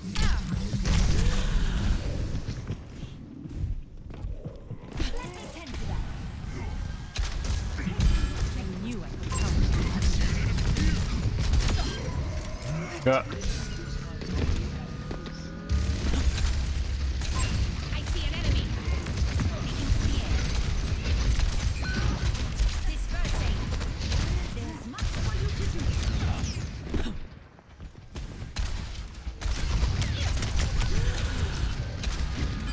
Let's see if we can palm tree tech him.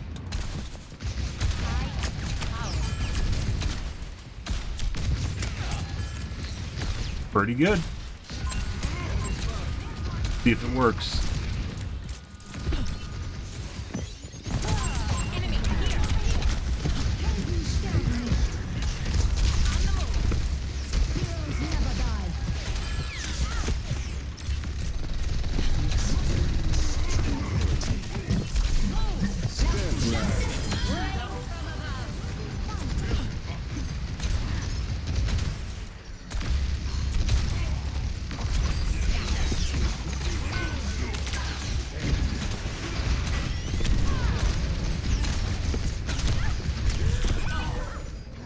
No palm trees there, guys.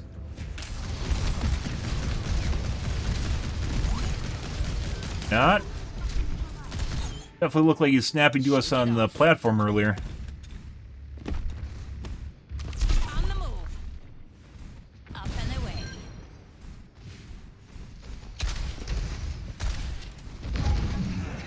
Into the iris.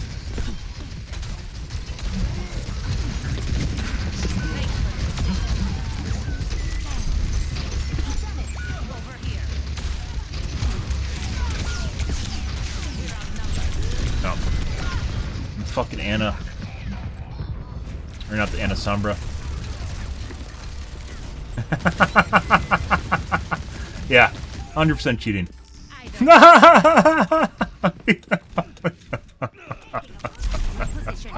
I specifically waited for him to go tank mode, even though I could have left there just to see what would happen if we tried to palm tree tech him.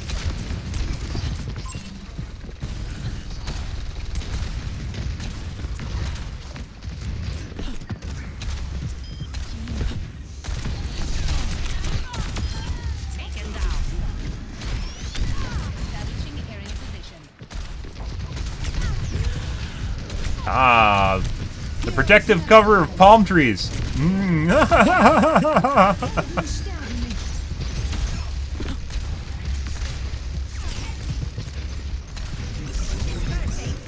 Hey, buddy.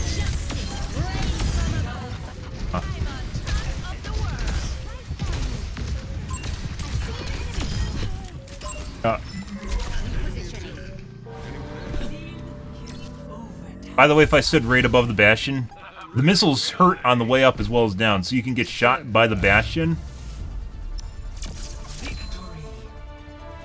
There's an EMP. Mercy diff. That wasn't just a mercy diff.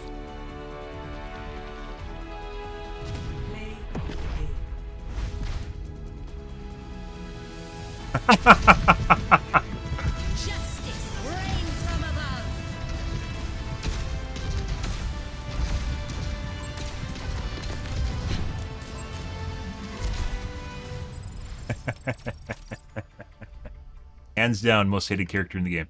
Okay. No, and there's this guy.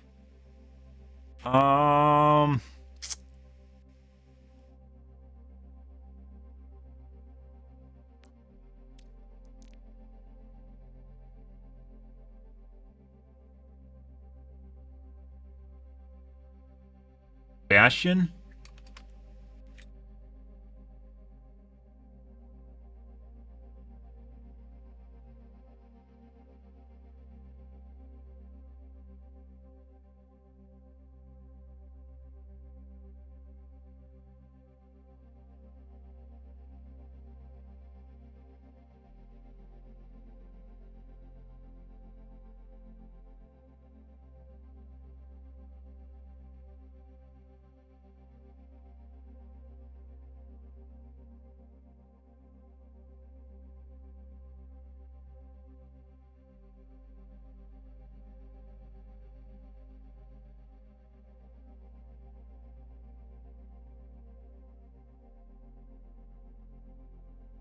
Retech.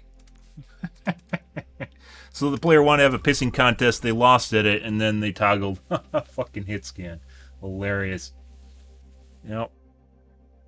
The stuck ego, guys. Oh, thing I want to try here. The stuck ego of the cheater. Phenomenal.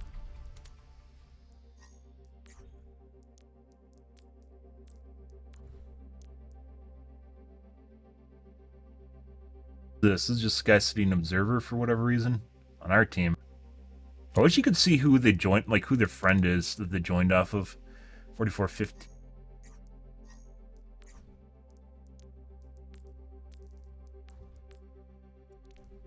$24. Very nice. That was the match we lost too. 46-19. 8.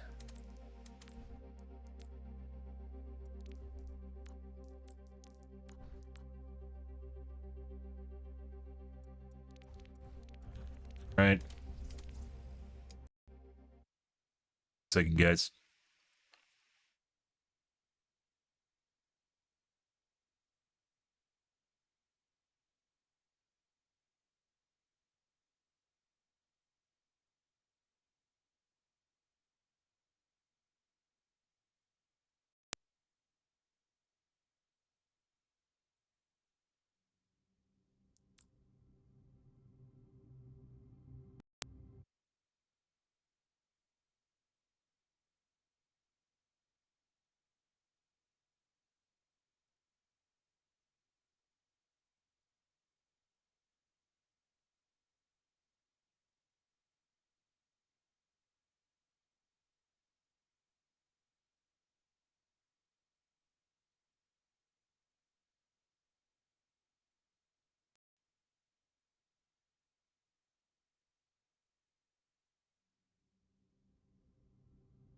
Why does my computer freeze when I launch Overwatch now?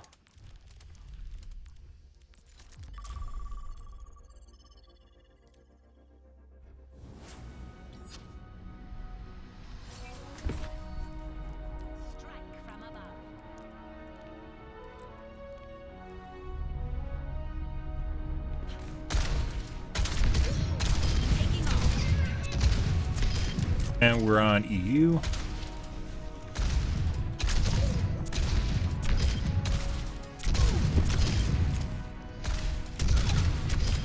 Very good, chaps. Very good. Keep a stiff upper lip. EU hit. Ah, beautiful. Mind the gap. Triple kill.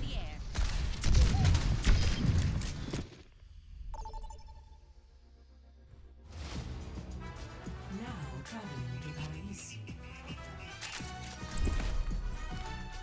Ready. You did good. Cheerio.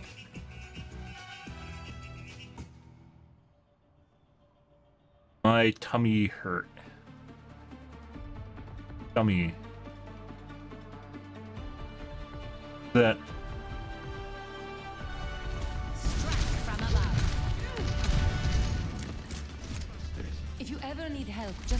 me, Angela. Ah, my hero. You're like a knight in flying armor. That's what I'm going for. Vivian, what have you been up to? Oh, you know, surviving. And how's Murphy? Doing much better. Now that you aren't feeding her scraps all the time. The voice line is, Vivian, what are you up to? And she says, surviving, now that you're not feeding her scraps all the time. Like, she's talking about a dog, but she addresses her as the dog. What? McCree, very accurate McCree. Huh.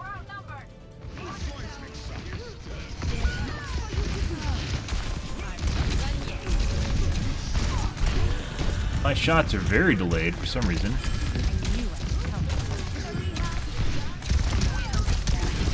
I have a 35 ms ping. Why is my shot so delayed?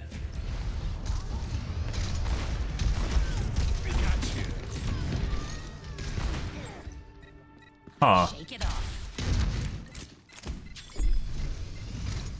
Increasing altitude. Something's fuckered with the server, I think. Yeah.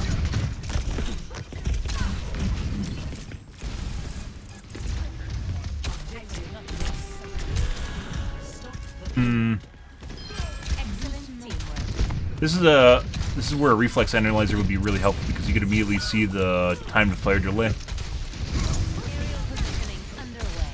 You can verify if there's a difference between when I'm pushing the button and when my projectiles are coming out.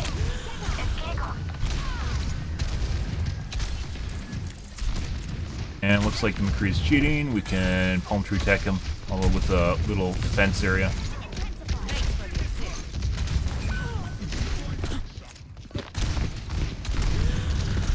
Heroes never die. Too close.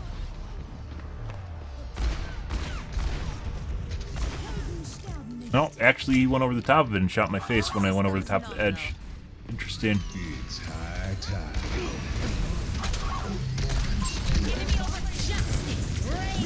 God, someone pushed him.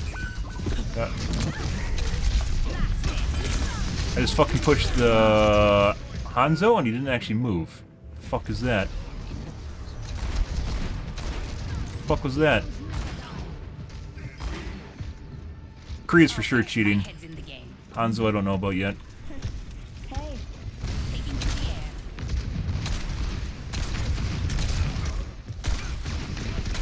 Yeah. Has to get line of sight of my chest or head. It's 100% cheating.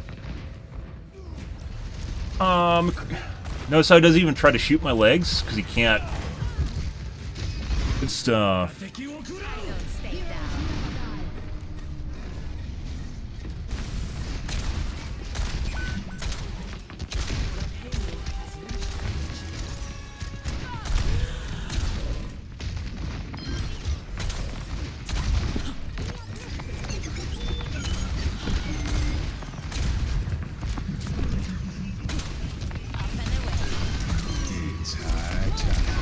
Yeah?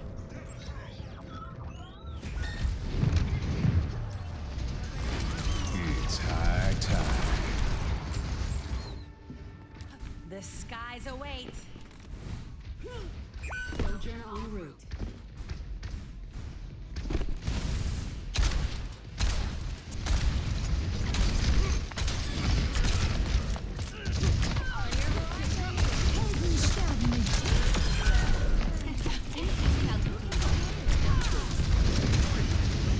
Camp the corpse.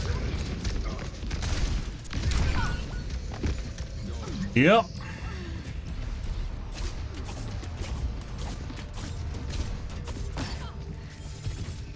Got headshot like literally right before that by the McCree that's jumping up and down.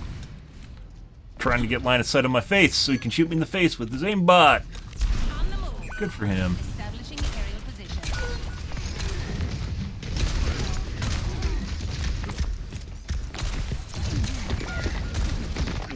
Pretty sure she has an auto cleanse. Maybe not.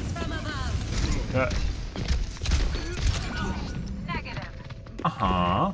We haven't had many deaths to the Hanzo, so I don't know if he's actually cheating or not. Very accurate. Okay, my head's in Missed the mercy though.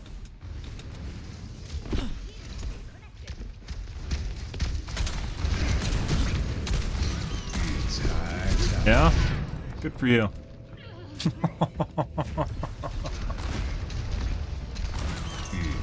He's missing shots now, from the looks of it.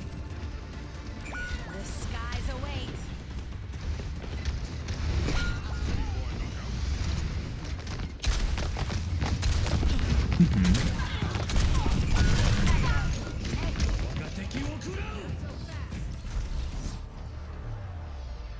Defeat.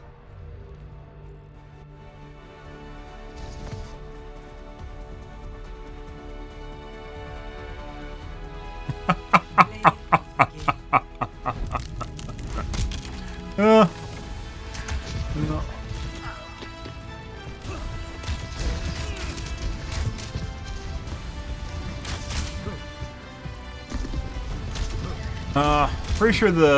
Pretty sure he's cheating too. The Hanzo is cheating. Let's see. Cast.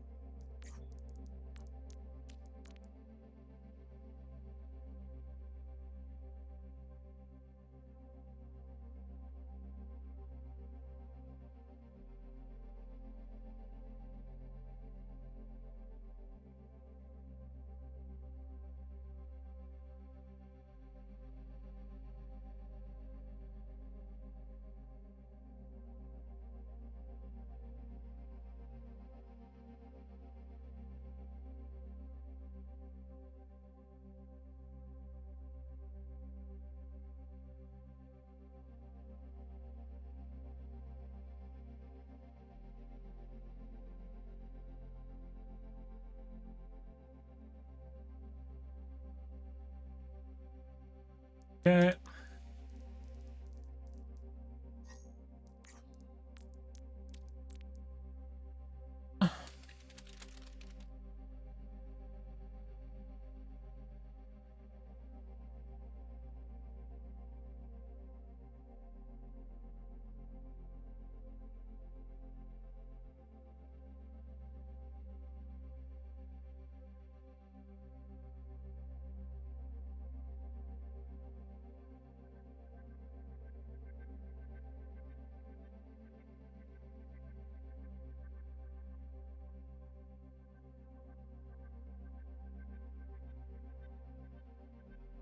Okay. Next game. Good. Still not as bad as last night, guys. Oh, we did have a 4-cheater game earlier. 4? Yeah, we had a game with 4 people cheating in it earlier. So, good shit. Weekends are incredible in this game. I don't know if there's a holiday on Monday or something. Definitely seems like there's a lot more people on. Or a lot more people cheating, which usually means there's more kids playing for some reason.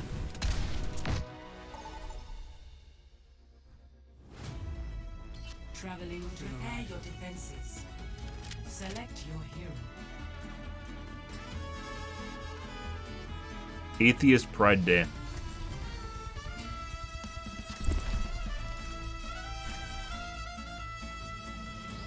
Then don't know. Maybe there's a new cheat that came out this weekend. Excuse me.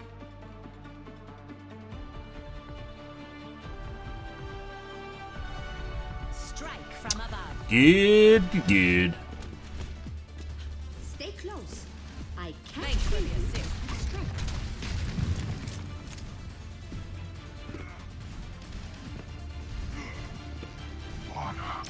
May I still call you Captain? Oh, Winston, that was a long time ago. You'll always be Captain in my heart. Can I call you Cap? A mother's work is never done.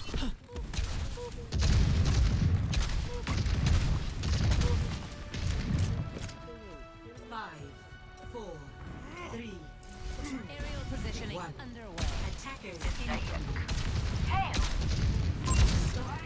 Together we will not fail. Enemy here.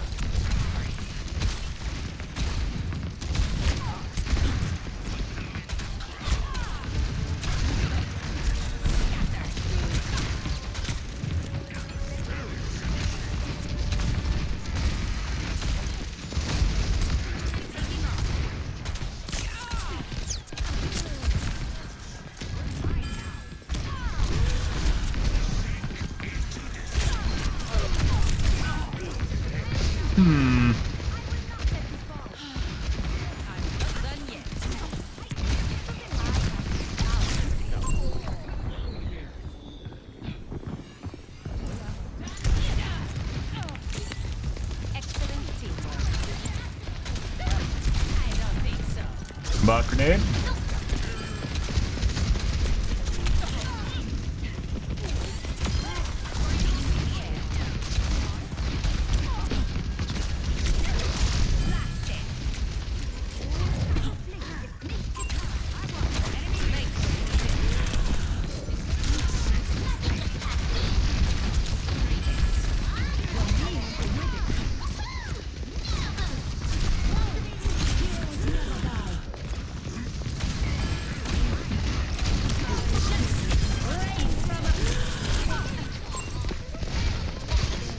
Got.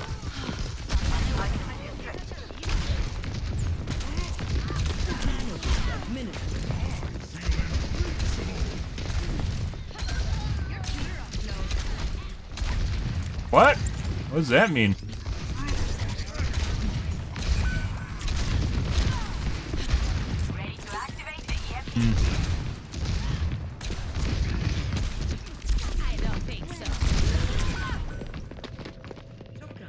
Both these hit scan, by the way, are incredibly accurate. What's keeping us alive was line of sight and the mercy.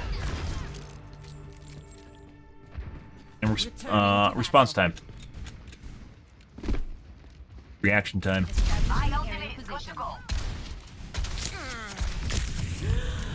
Aww.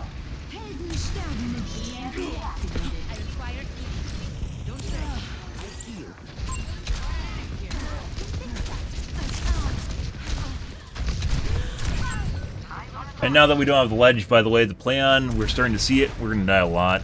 This guy I'm very certain is cheating. Yeah. Ash also might be cheating, and the Ana might also be cheating. More of the same. We played the shit out of the line of sight, though, earlier.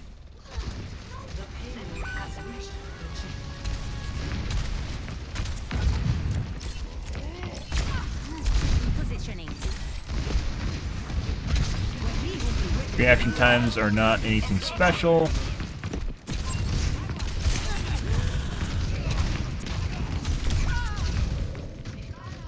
Hmm.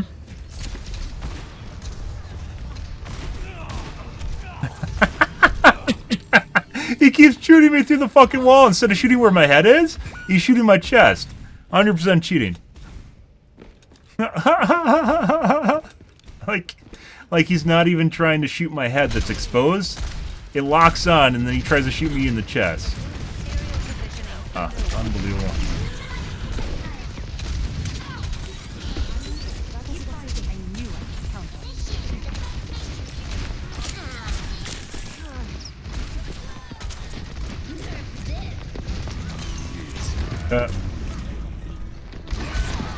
I guess.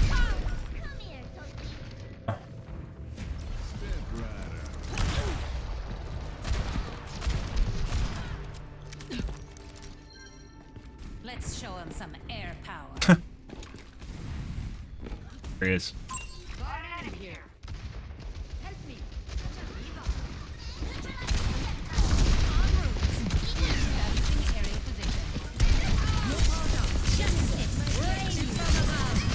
Why would you ever expose yourself to that?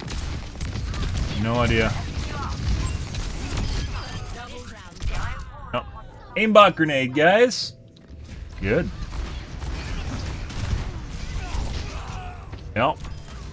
I don't know why it stuck to me instead of the fucking giant-ass ball in front of him, but, you know, whatever.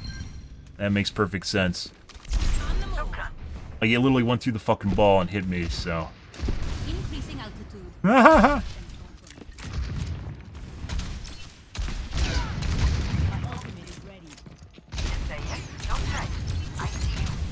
If this ball was actually more of a tank, we could actually use him as line of sight bait. We can't. If you even bothered flying, I should just peek the edge. Can't hit shit unless you fly, so. Good. Repositioning. Aerial positioning underway. Yeah, he's 100% cheating. Holy fuck. Ash is missed.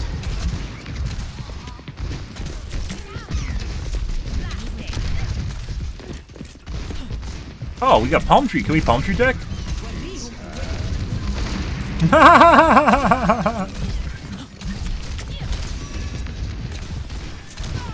Yeah. Oh, that's beautiful.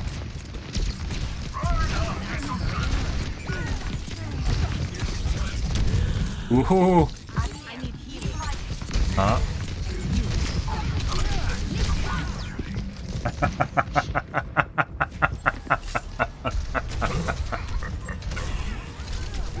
Oh. That's funny.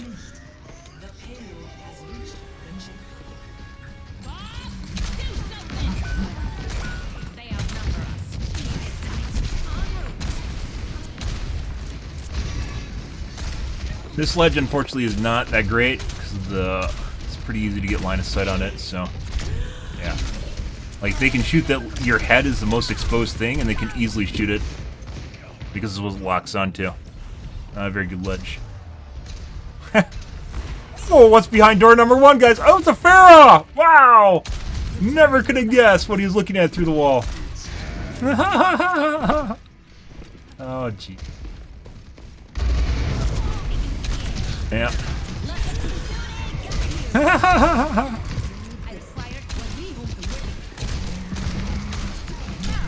Okay. Literally is right next to the healers.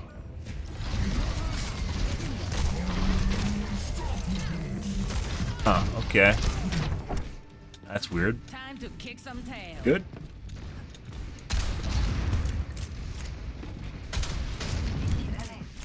And by the way, even if people have like insanely good aim because they're cheating, they usually don't have good reaction time. Unless they're like hard toggling. And as such, you can usually play around the effect by doing minimal exposures.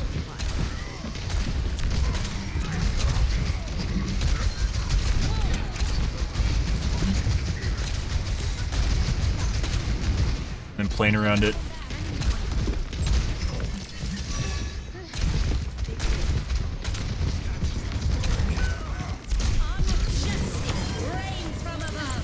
I don't know why you did that.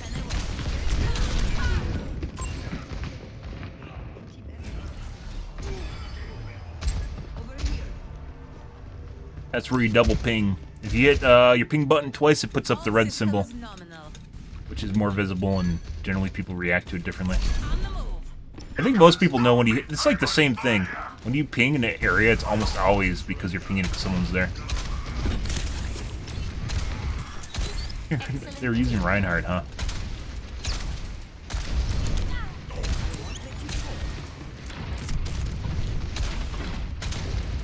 Eyes here. 60 seconds.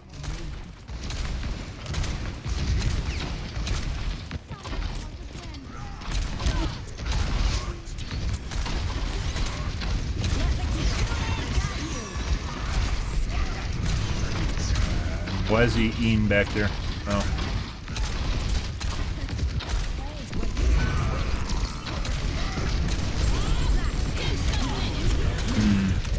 Well.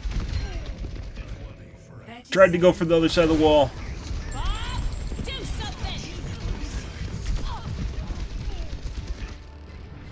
Okay, my head is approaching its destination. Positioning.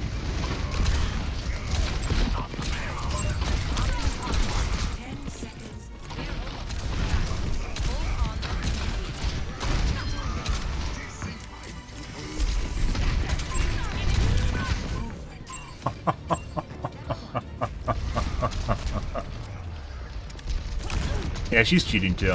That's 100. Not very good. Oh. Good for her. Oh.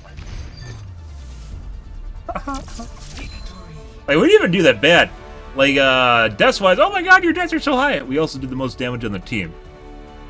That's pretty incredible.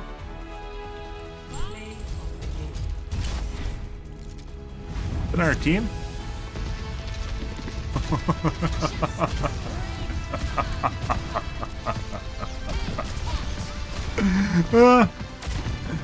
Uh-huh. Yeah, just magically looking through walls multiple times. Both those guys very blandly looking through walls at people. But we didn't really get any kills from the Ashe up until the end. It was like a minute into the match.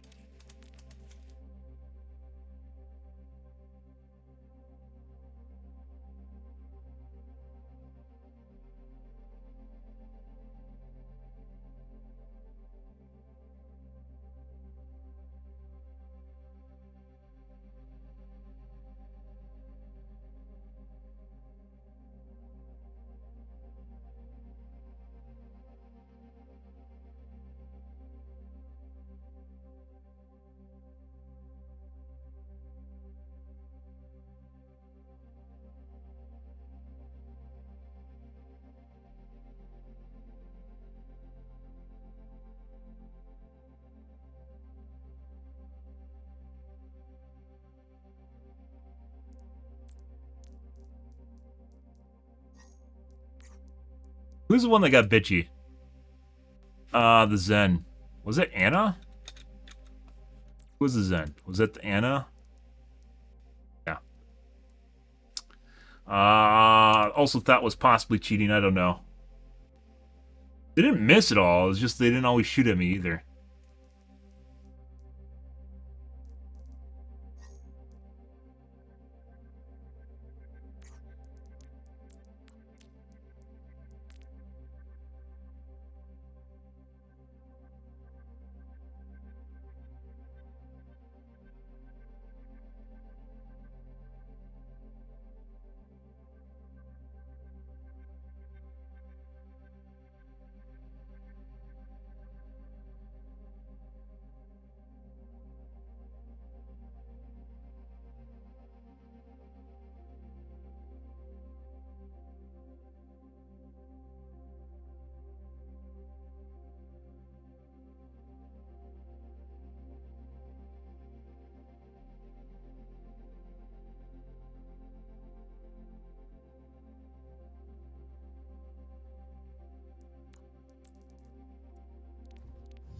Okay, guys. Alrighty. Like, I can't even... It's funny. Like, the more I'm figuring out how to kind of cheese people that are... can you cheese people that are cheating? But the more I'm learning how to cheese people that are cheating, the more hilarious this game's becoming. Because it actually... Palm Tree Tech actually works on a decent number of people. Like, if they're using a good cheat, most cheats are not very good. But if they're using a good cheat, such as one that is a Bone Bash aimbot, it's not going to work at all. But if they have just a normal cheat that locks your chest or head, it will work. In Banister Tech, apparently people have, there's slight adjustments to some cheats where now locked to your shins. But generally you can Banister Tech people too, so you hover at the same height as a banister. Banister being the top of a doorway, right? You hover and you keep your head and your chest exposed while you're behind it. Only thing they can see is your crotch, basically your dick and your legs. And you go back and forth like this, they will not shoot at your legs. They'll either try to overexpose in order to get access to your head and chest. Usually your head, you have to maintain line of sight with their... If you see their head and they see your head, it generally means they're locked on. But if you just see their feetsies walking around, like, they won't shoot you at all. They can see your feet for sure. And you can see their feet. But they won't shoot at your feet because they can't fucking aim. That's fucking hilarious. Yeah. That's some good shit, guys. I don't know.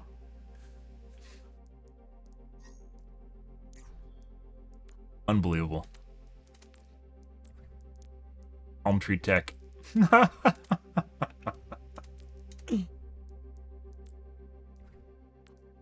out weird quirks and mechanics of cheating. What was that, Dorado? No, the Dorado. Oh, that was with the Torbjorn. Torbjorn and the... And that was the match we just lost. Things were together in that match. Not much. We still did relatively well. In that match, we actually did well, too. Ended up with a shitload of damage, despite the fact that we died. Not that many limbs, either, because they kept trying to kill me, and I kept trying to kill them, and basically just ended up with a boatload of damage while line of sighting them. Fucking Palm Tree Tech. That's good. That is great. Anyways, guys, I'm out here for this evening, guys. Tomorrow will be match 2, so you guys have to look forward to. Not to look forward to. We're going to continue on with our tweaking here and see how things go. I don't know. My mouse feels fucking weird. I don't know if it's better or worse. It feels different. And not sure what to think of that right now. Yeah. Alright, guys. I'm out here for this evening, guys. If you are new to the stream, enjoy the bullshit, enjoy the fun, make sure to follow up on the top right-hand corner. I stream every day from evening to late night. GMT-6, so 8 to 9 p.m. Central Standard Time to 1 to 2 a.m. Give or take. Depends on my life, what's happening, etc., etc. I'm out here for this evening, guys. Tomorrow will be more of the OW2s. So you guys have that to look forward to or not to look forward to. Depends on your preferences. But, yeah. Yeah, hopefully we'll have some better games tomorrow night.